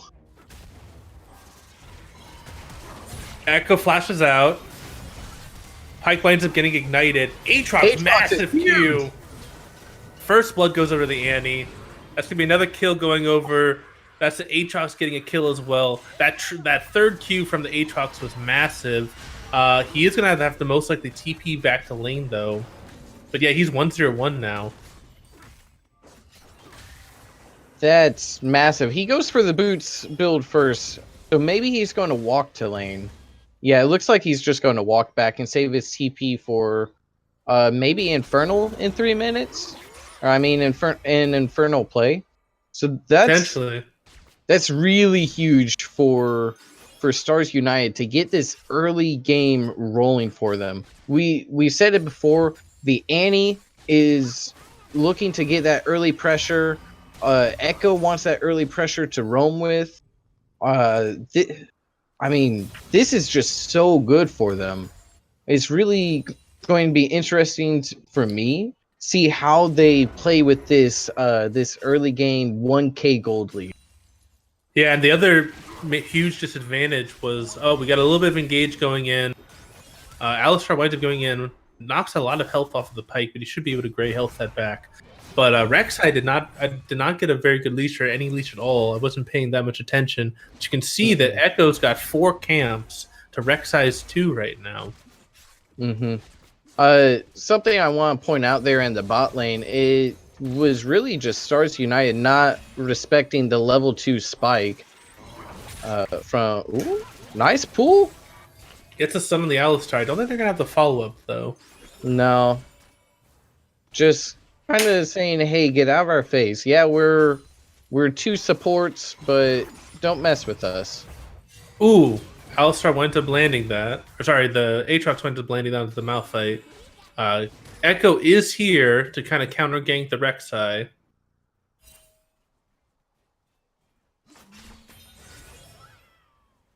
The sustain on this lane is actually really impressive because the Pike can basically just dip into Fog of War and get that healing.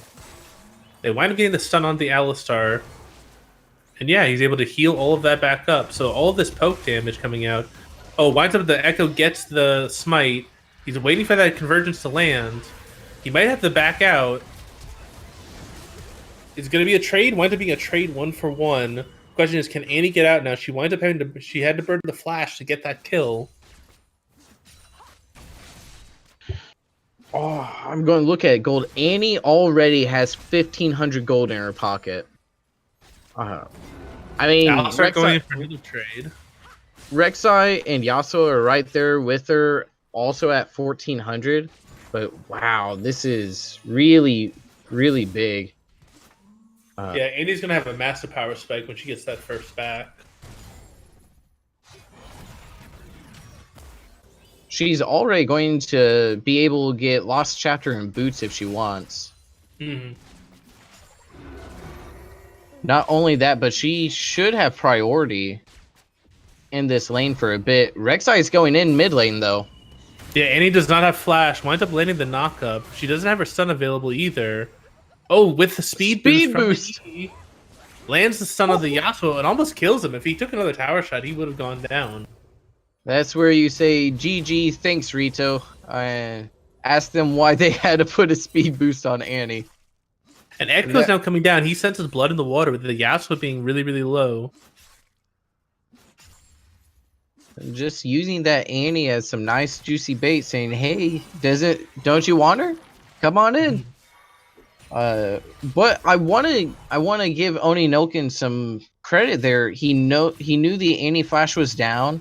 He repeat ganked. That's just jungling 101 there. That's great stuff. Yep. So yeah, both junglers seem like they're really stepping up their game. Echo does have a pretty significant advantage as far as CS is concerned, but Onioken has done a pretty decent job trying to equalize. We finally look like we're gonna have some resets coming in. We can see what the first item pickups are gonna be. There's the Lost Chapter boots and another Doran's ring, so she's going to have a lot of mana sustain in this lane. And she's already 6. Yasuo is going ding 6 just now, but she's very well set up. Tier 2 boots rush on Yasuo. So that's going to be delaying his static shiv by a good amount, but I think that's probably good for safety. This is a good roam from Pyke, but he did just walk over. So Yasuo's going to wisely back off. And they know that river or that bottom mid bush is warded because they can see the pink ward there, blocking their ward.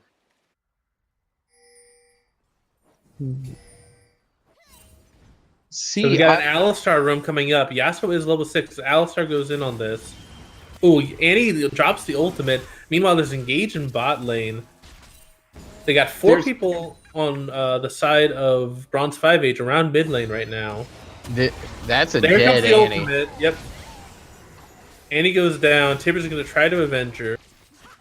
I think they rotate for drag here. Oh, he lands the hook. Does not decide to follow up on it. Echo's in waiting for this Rek'Sai.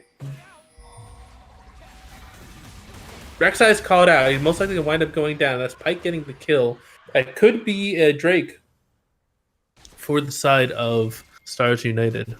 What I would have liked to have seen from Bronze 5 Age there is take their 4-man mid that they had and just roam down onto the Drake. Oh yeah, definitely. I would agree with that.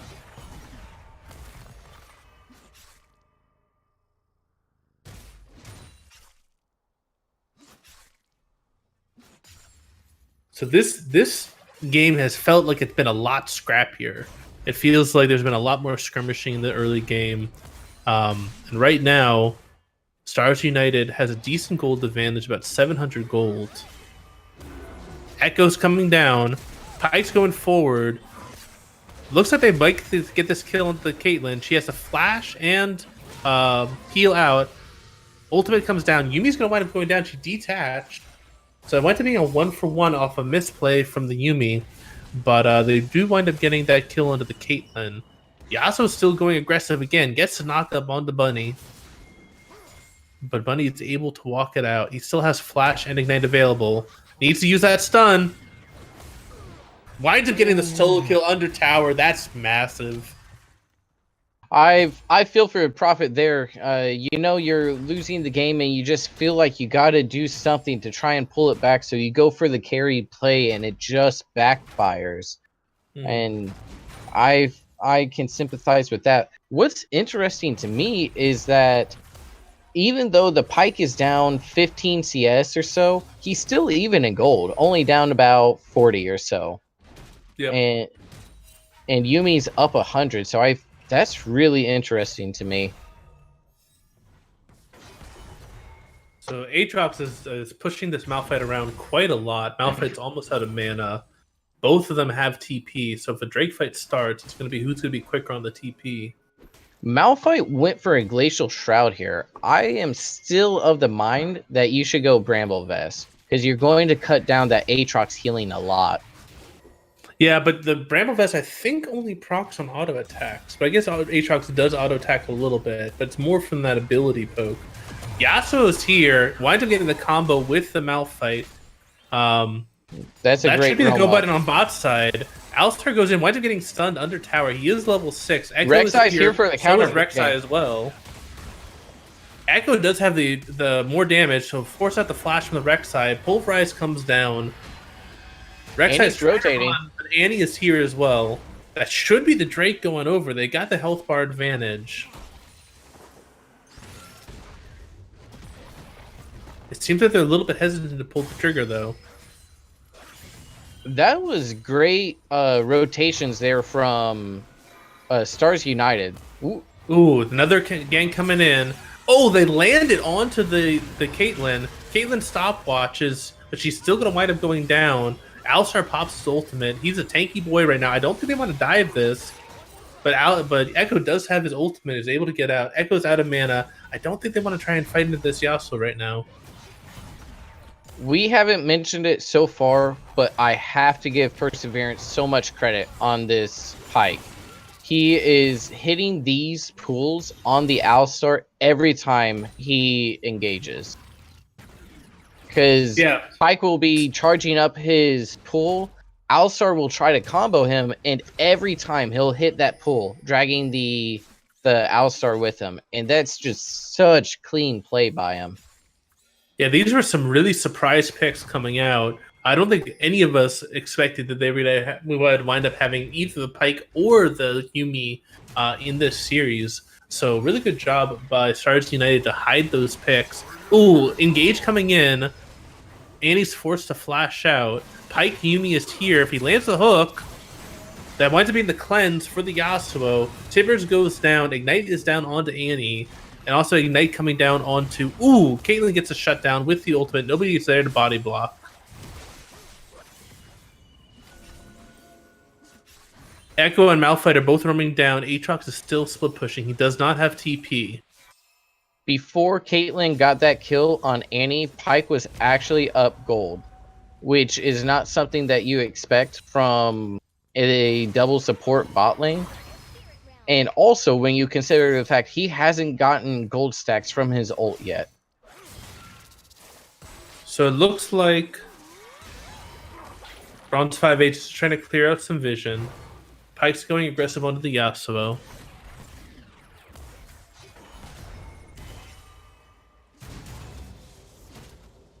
Yeah, it seems like both teams are being really scrappy, but neither team is willing to pull the trigger on this Infernal Drake yet. Echo's waiting. He's dropping the W. He's looking for the engage. Winds up getting the Dark Harvest proc. Gets the solo kill onto the Rek'Sai. Alistar is forced to pop the ultimate. Go to Drake? Yeah, I think that's the Drake now. They might be worried about the mid pressure. Malphite's coming down. They wind up landing the ultimate onto the Pike. That's not the target you want, though. Yasuo's going to wind up not going down, winds up surviving. Echo gets taken out. Only low health bar on the side of Bronze 5H is Yasuo, so the Aatrox coming in really doesn't do a whole lot. And is Malphite starting up Drake? No, he's just clearing a ward and heading bot lane. Yeah, so neither team able to get a real advantage. This is just back and forth, super scrappy. All of these fights just really, really close. Just kind of shows how close both of these teams are. And I'm going to nitpick a little bit here just because, I think it should be said that even though there's a lot of fighting, I mean, we're more than a kill a minute. They're not fighting for anything. They're just fighting to fight. Yeah, the problem is that neither team is really getting an advantage in any of these fights, so you can't really take anything off the backs of any of these fights. There hasn't been anything that's been super decisive so far. It's always been like a 1-for-1 or a 2-for-2, and it makes it very hard to continue fighting. They're finally starting Drake. So they've got all 5 here. I think they know that somebody just got spotted. Yeah, Rek'Sai knows from the movement. Pike's going over the wall, pops the blast gun. Rek'Sai goes in for the steal, winds up getting it. Pays for it with his life, but Bronze 5-8 winds up getting mid-tower as well. So that's Infernal Drake and the first tower going over Bronze 5-8. Yeah, that's definitely worth. What a great steal by Oni there. Yeah, Oni has been coming up clutch. I think that's his second steal this series. They wind up getting the knockup onto the Echo. He's not able to use the ultimate. Aatrox is coming in, pops the ultimate, trying to land those Qs, winds up having to force flash out, gets ignited. Yasuo gets caught, gets flashes out, but winds up still get caught with the Pike Q. Great re-engage there. Yeah, and Stars United winds up getting 2 kills on the back end of that in exchange for only 1.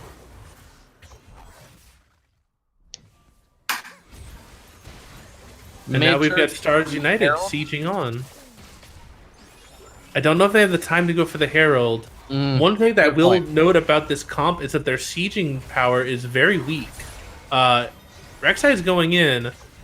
They're kind of trying to melee range Stars United, which is not what you want to do at all. Because those health bars are so low, I think they might wind up getting the tower. Malphite, Caitlyn ultim goes down. Echo flashes forward, doesn't get anything. He's gonna have to ult back out again. Winds up landing onto the Malphite. Rek'Sai going back in onto the Aatrox. He gets the kill, trades back. But Caitlyn winds up getting a kill onto the Echo since he used his ultimate in that tower dive. Pyke is fishing. Gets the kill. Might pay for it with his life, though. Yeah. And that's another shutdown going down. These fights are just go back and forth. Yeah, super scrappy. A 2-for-2 or 2-for-3. 17 minutes in, and we already have 25 kills in this game. Ooh, Annie's in the bush. Tibbers gets dropped, followed by the Yuumi ultimate. Yasuo blocks it with the wind wall, uses the cleanse. Alistar comes in for the peel, and Yasuo escapes with his life. Winds up having to burn the cleanse, though.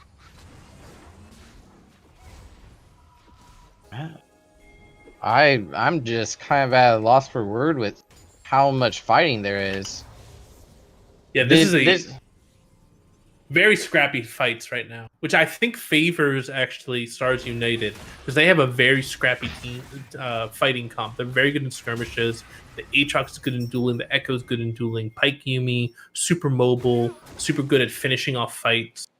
The only one that doesn't have any innate healing is Annie, which makes these fights so good for Stars United because Aatrox is going to heal. Echo has his ult that lets him dive, then heal back up. They're gonna collapse on this Malphite right now. Drops the W. Oh, great ultimate out by the Malphite. Realizes he was going to die if that W landed.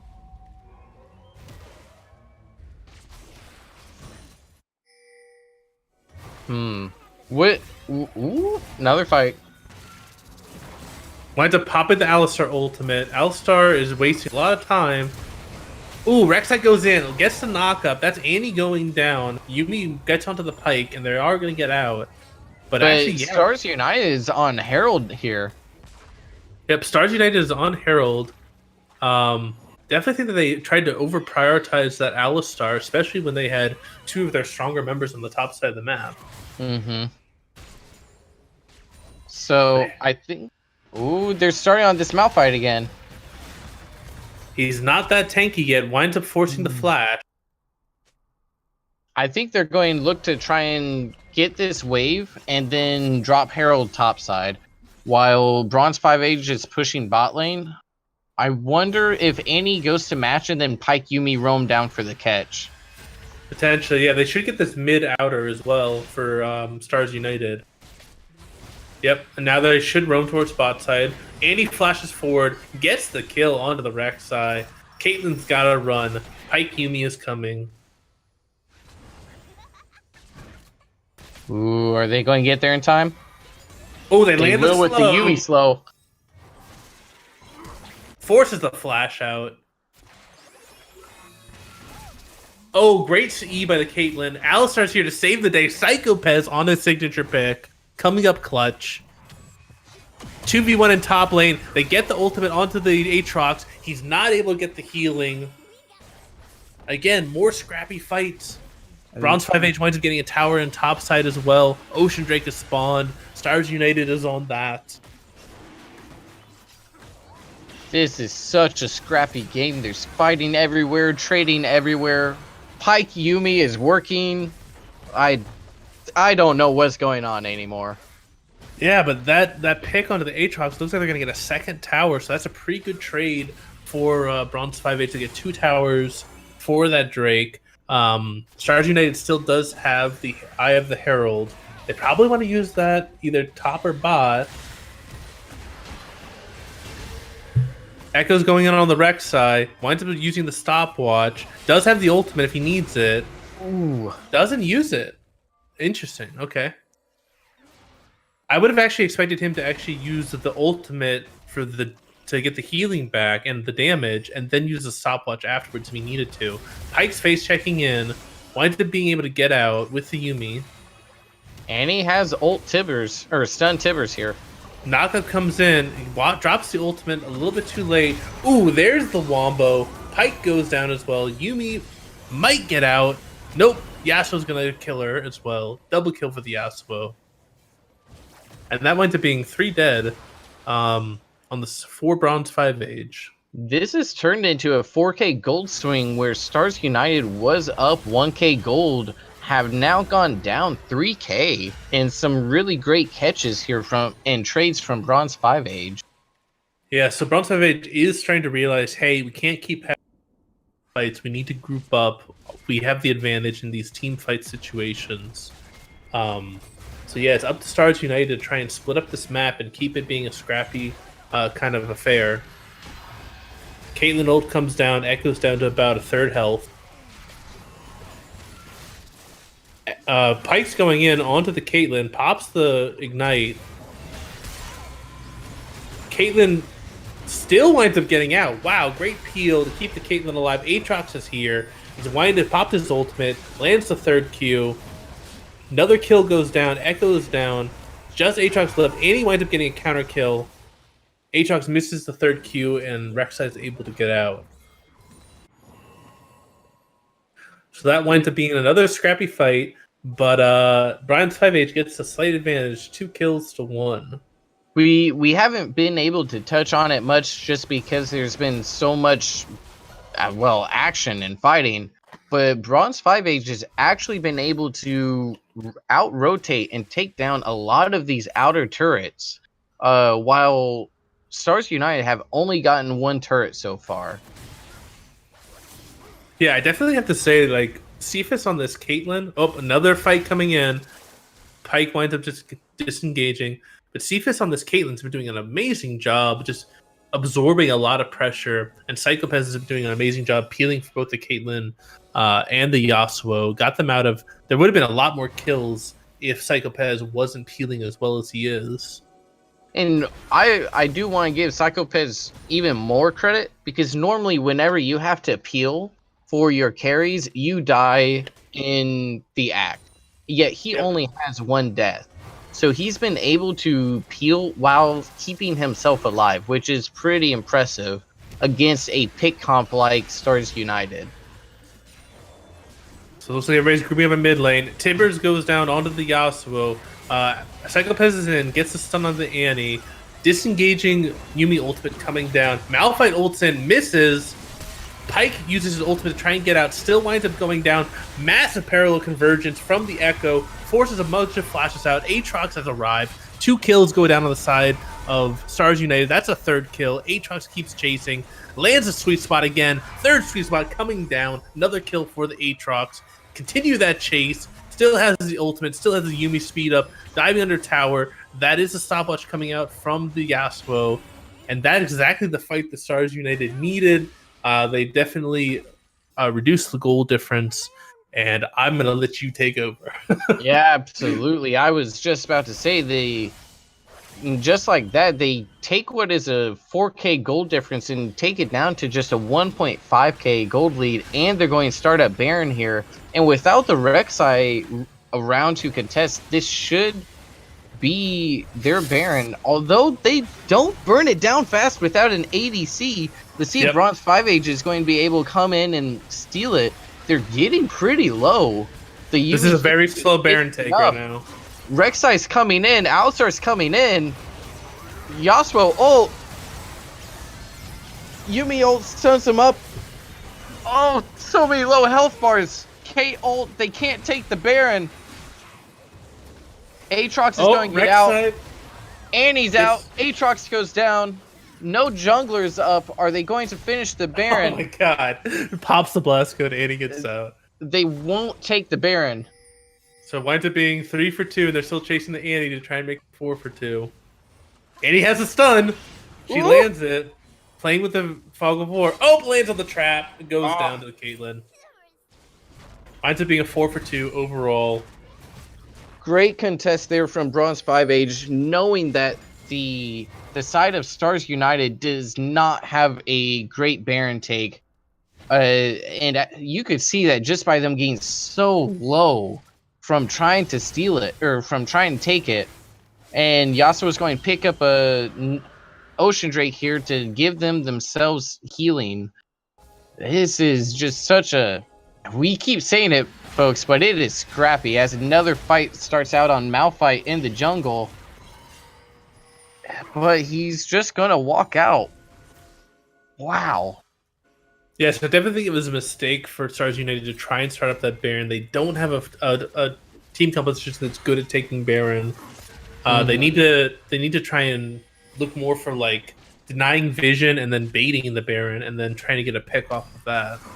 Absolutely. Whenever you don't have a great Baron comp, you can't try to rush it down when you have 20 or 30 seconds. It's going to take you a long time, as we saw. And so, like you said, it's much better to try and stall, look for a pick as they go in on Annie here. Wow, one man Malphite ultimate. Echo goes in, winds up having an immediate out. That's a Yumi ultimate coming down. Aatrox is getting a lot of healing coming out from his ultimate, but he winds up going down anyway. Yeah, I don't think that Stars United, that was not their fight. When the Annie gets picked, you just have to play defensive from that point on. So 1 for 2, but let's see if they're going to be able to stop this Baron as Bronze 5 Age is going for it themselves. They don't have a jungler right now, and Echo's still up. They don't have any vision either. So they've got no smite on the side of Bronze 5 Age. This is incredibly risky. It's the bait. So they got to peel off. Are they going to get the Yumi too? They do. Oh, Echo face checks in, and that's Echo going down as well. So great job by Bronze 5 Age, realizing, hey, we can't finish this Baron with the Echo alive. I think the Baron is probably the better call. Just so you can get the Baron off the table while their jungler is dead, and then you can definitely shove after that. Annie's here. I don't think she has any way to really steal. Tibbers. No, okay. And that winds up being the Annie most likely going down. She drops the Ignite onto the Alistar, but Alistar still survives. So huge gold swing in the side of Bronze 5 Age. And now they've got a pretty commanding lead. It's 7K. Yeah. Well, 6.5, but wow, and you see all these big item power spikes coming in. There's the Zonias, there's the QSS, the Knight's Vow, the Maw of Malmortius, the Static Shiv. They just got so rich from that series of plays, and Yeah. they may just be able to continue what they've been doing in past couple of games and just smack them with their sacks of gold and say, yeah, you may be good at team fighting and picking, but you're going to have to burn through our gold advantage. So Pike roams down, able to force the flash from the Malphite. Yeah, this Yasuo is absolutely massive. He's got 4 completed items, including the GA. So he's really kind of like the center of Bronze 5 Age at this point of the game. The Caitlyn still is kind of in her power trough. Oh, they get the ultimate onto the Aatrox and winds up going down. Another fight going in. Malphite onto the Annie. Annie winds up going down. Double kill for the Yasuo. And the Pike and the Yumi are the only 2 survivors on their team. I have to say, this has to be the end of the game, potentially. Yeah, there's still 5 up for Bronze 5 Age. They have to be running this down. You know, Yumi's annoying to play against, but I don't see how she holds this against 5 members of an incredibly strong Bronze 5 Age. Yeah, death timers are long enough, and this should be Bronze 5 Age taking the series 3-1. Wow. Amazing game 4. I definitely have to appreciate Stars United going for that Hail Mary, pulling out the off-meta picks, but Bronze 5 Age is just incredibly strong. Prophet, Psychopez played amazing this series. And then, yeah, the substitution with Onioken coming in definitely looked like a completely different team when they had their full 5 on the map. And even though the Pike Yumi was weird, we saw that it was working for a while there. And then they had a weird call at Baron that just really backfired for them. And that, you know, you can kind of point to that as absolutely the turning point where Bronze 5 Age was able to kind of cement control of this series. Yeah, so definitely congratulations to Bronze 5 Age on being able to take the series. And yeah, I have nothing but respect for them. And I think that's going to wind up being the cast.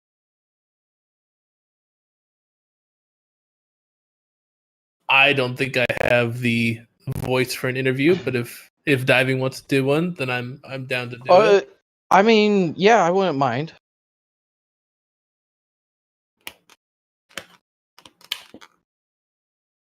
Oh.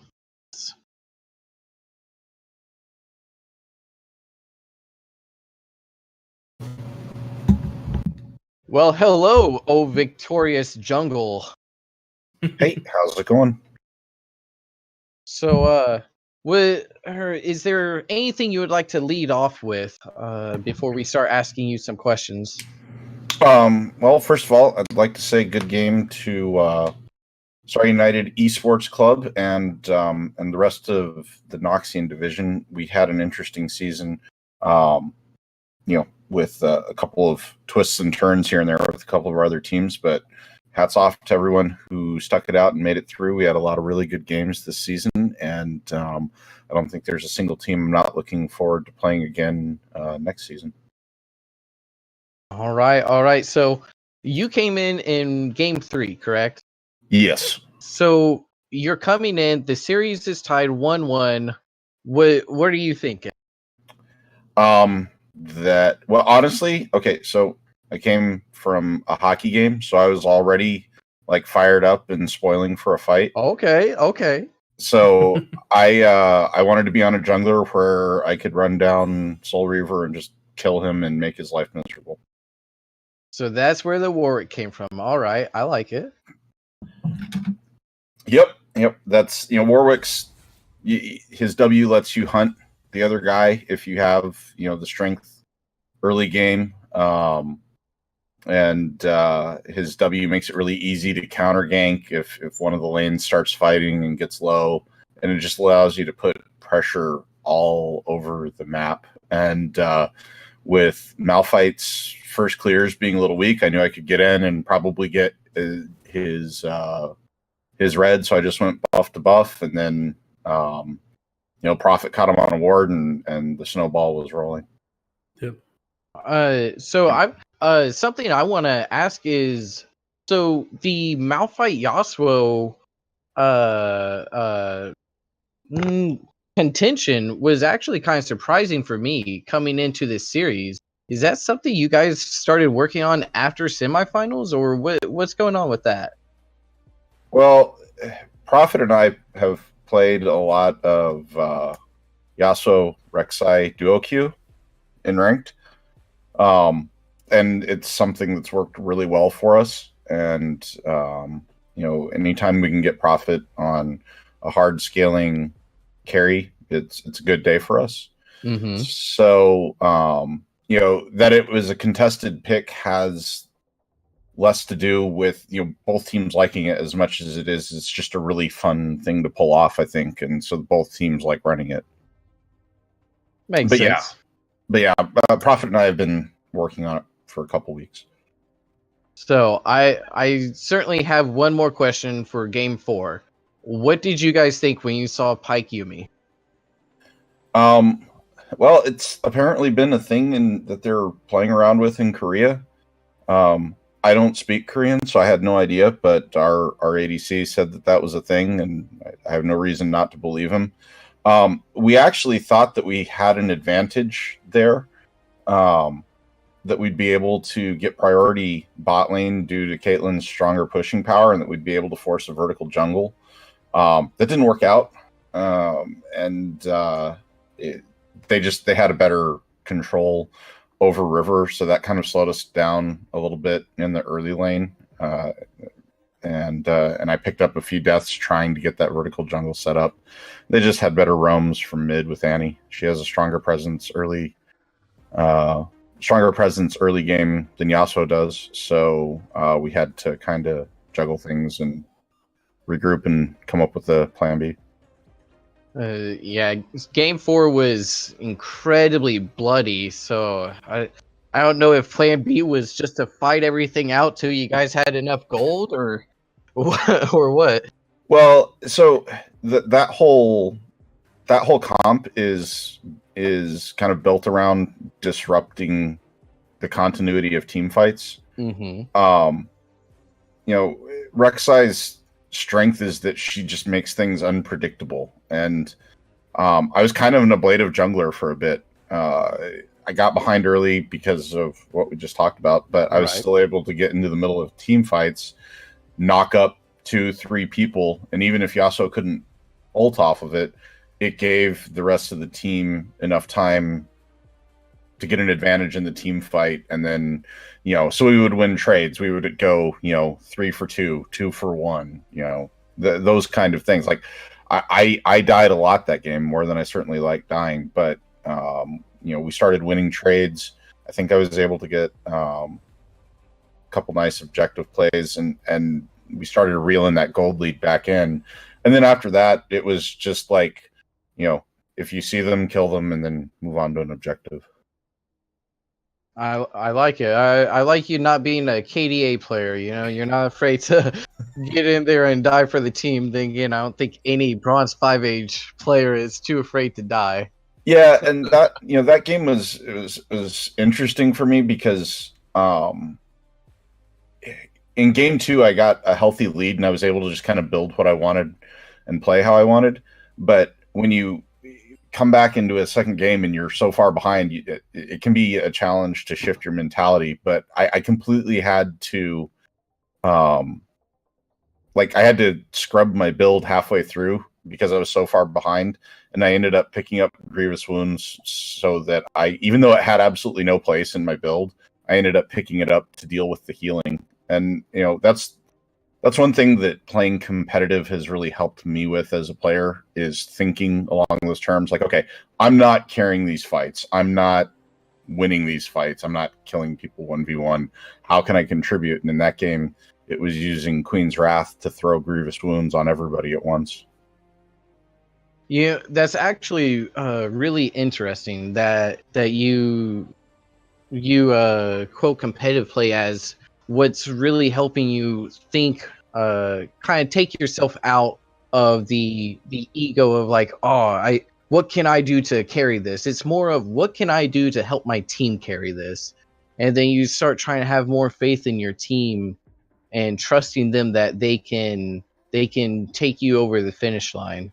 And that's probably actually some great advice for those that are just getting into competitive or really even solo queue advice, though that's probably a little bit more hit or miss, but that's definitely a great mentality to have. You're not going to carry every game. Like, that's just, if you play enough solo queue to climb, you've played a couple hundred games in a season, you're not going to carry every game. So learning how to get carried is definitely important. And I think playing competitive, certainly helps you, develop that mental space to be in. And I will readily admit, I wanted to fight Soul Reaver. So it was a little bit, I'm like, all right, fine. I'll play my part. But, I kind of consider Soul Reaver a little bit of a rival, and he's a jungler I like fighting against. So I hope to see him again next season.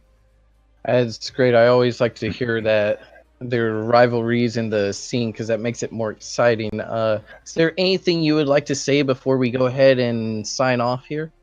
No, just once again, GG, Stars United. Hope to see you guys again next split, and to everybody else out there, we're going to work on things. I've got some more stuff that I'm going to try to work on for the stream for next split, and reach out to your communities and talk to people. Let's get some more people in here and keep having a whole lot of fun.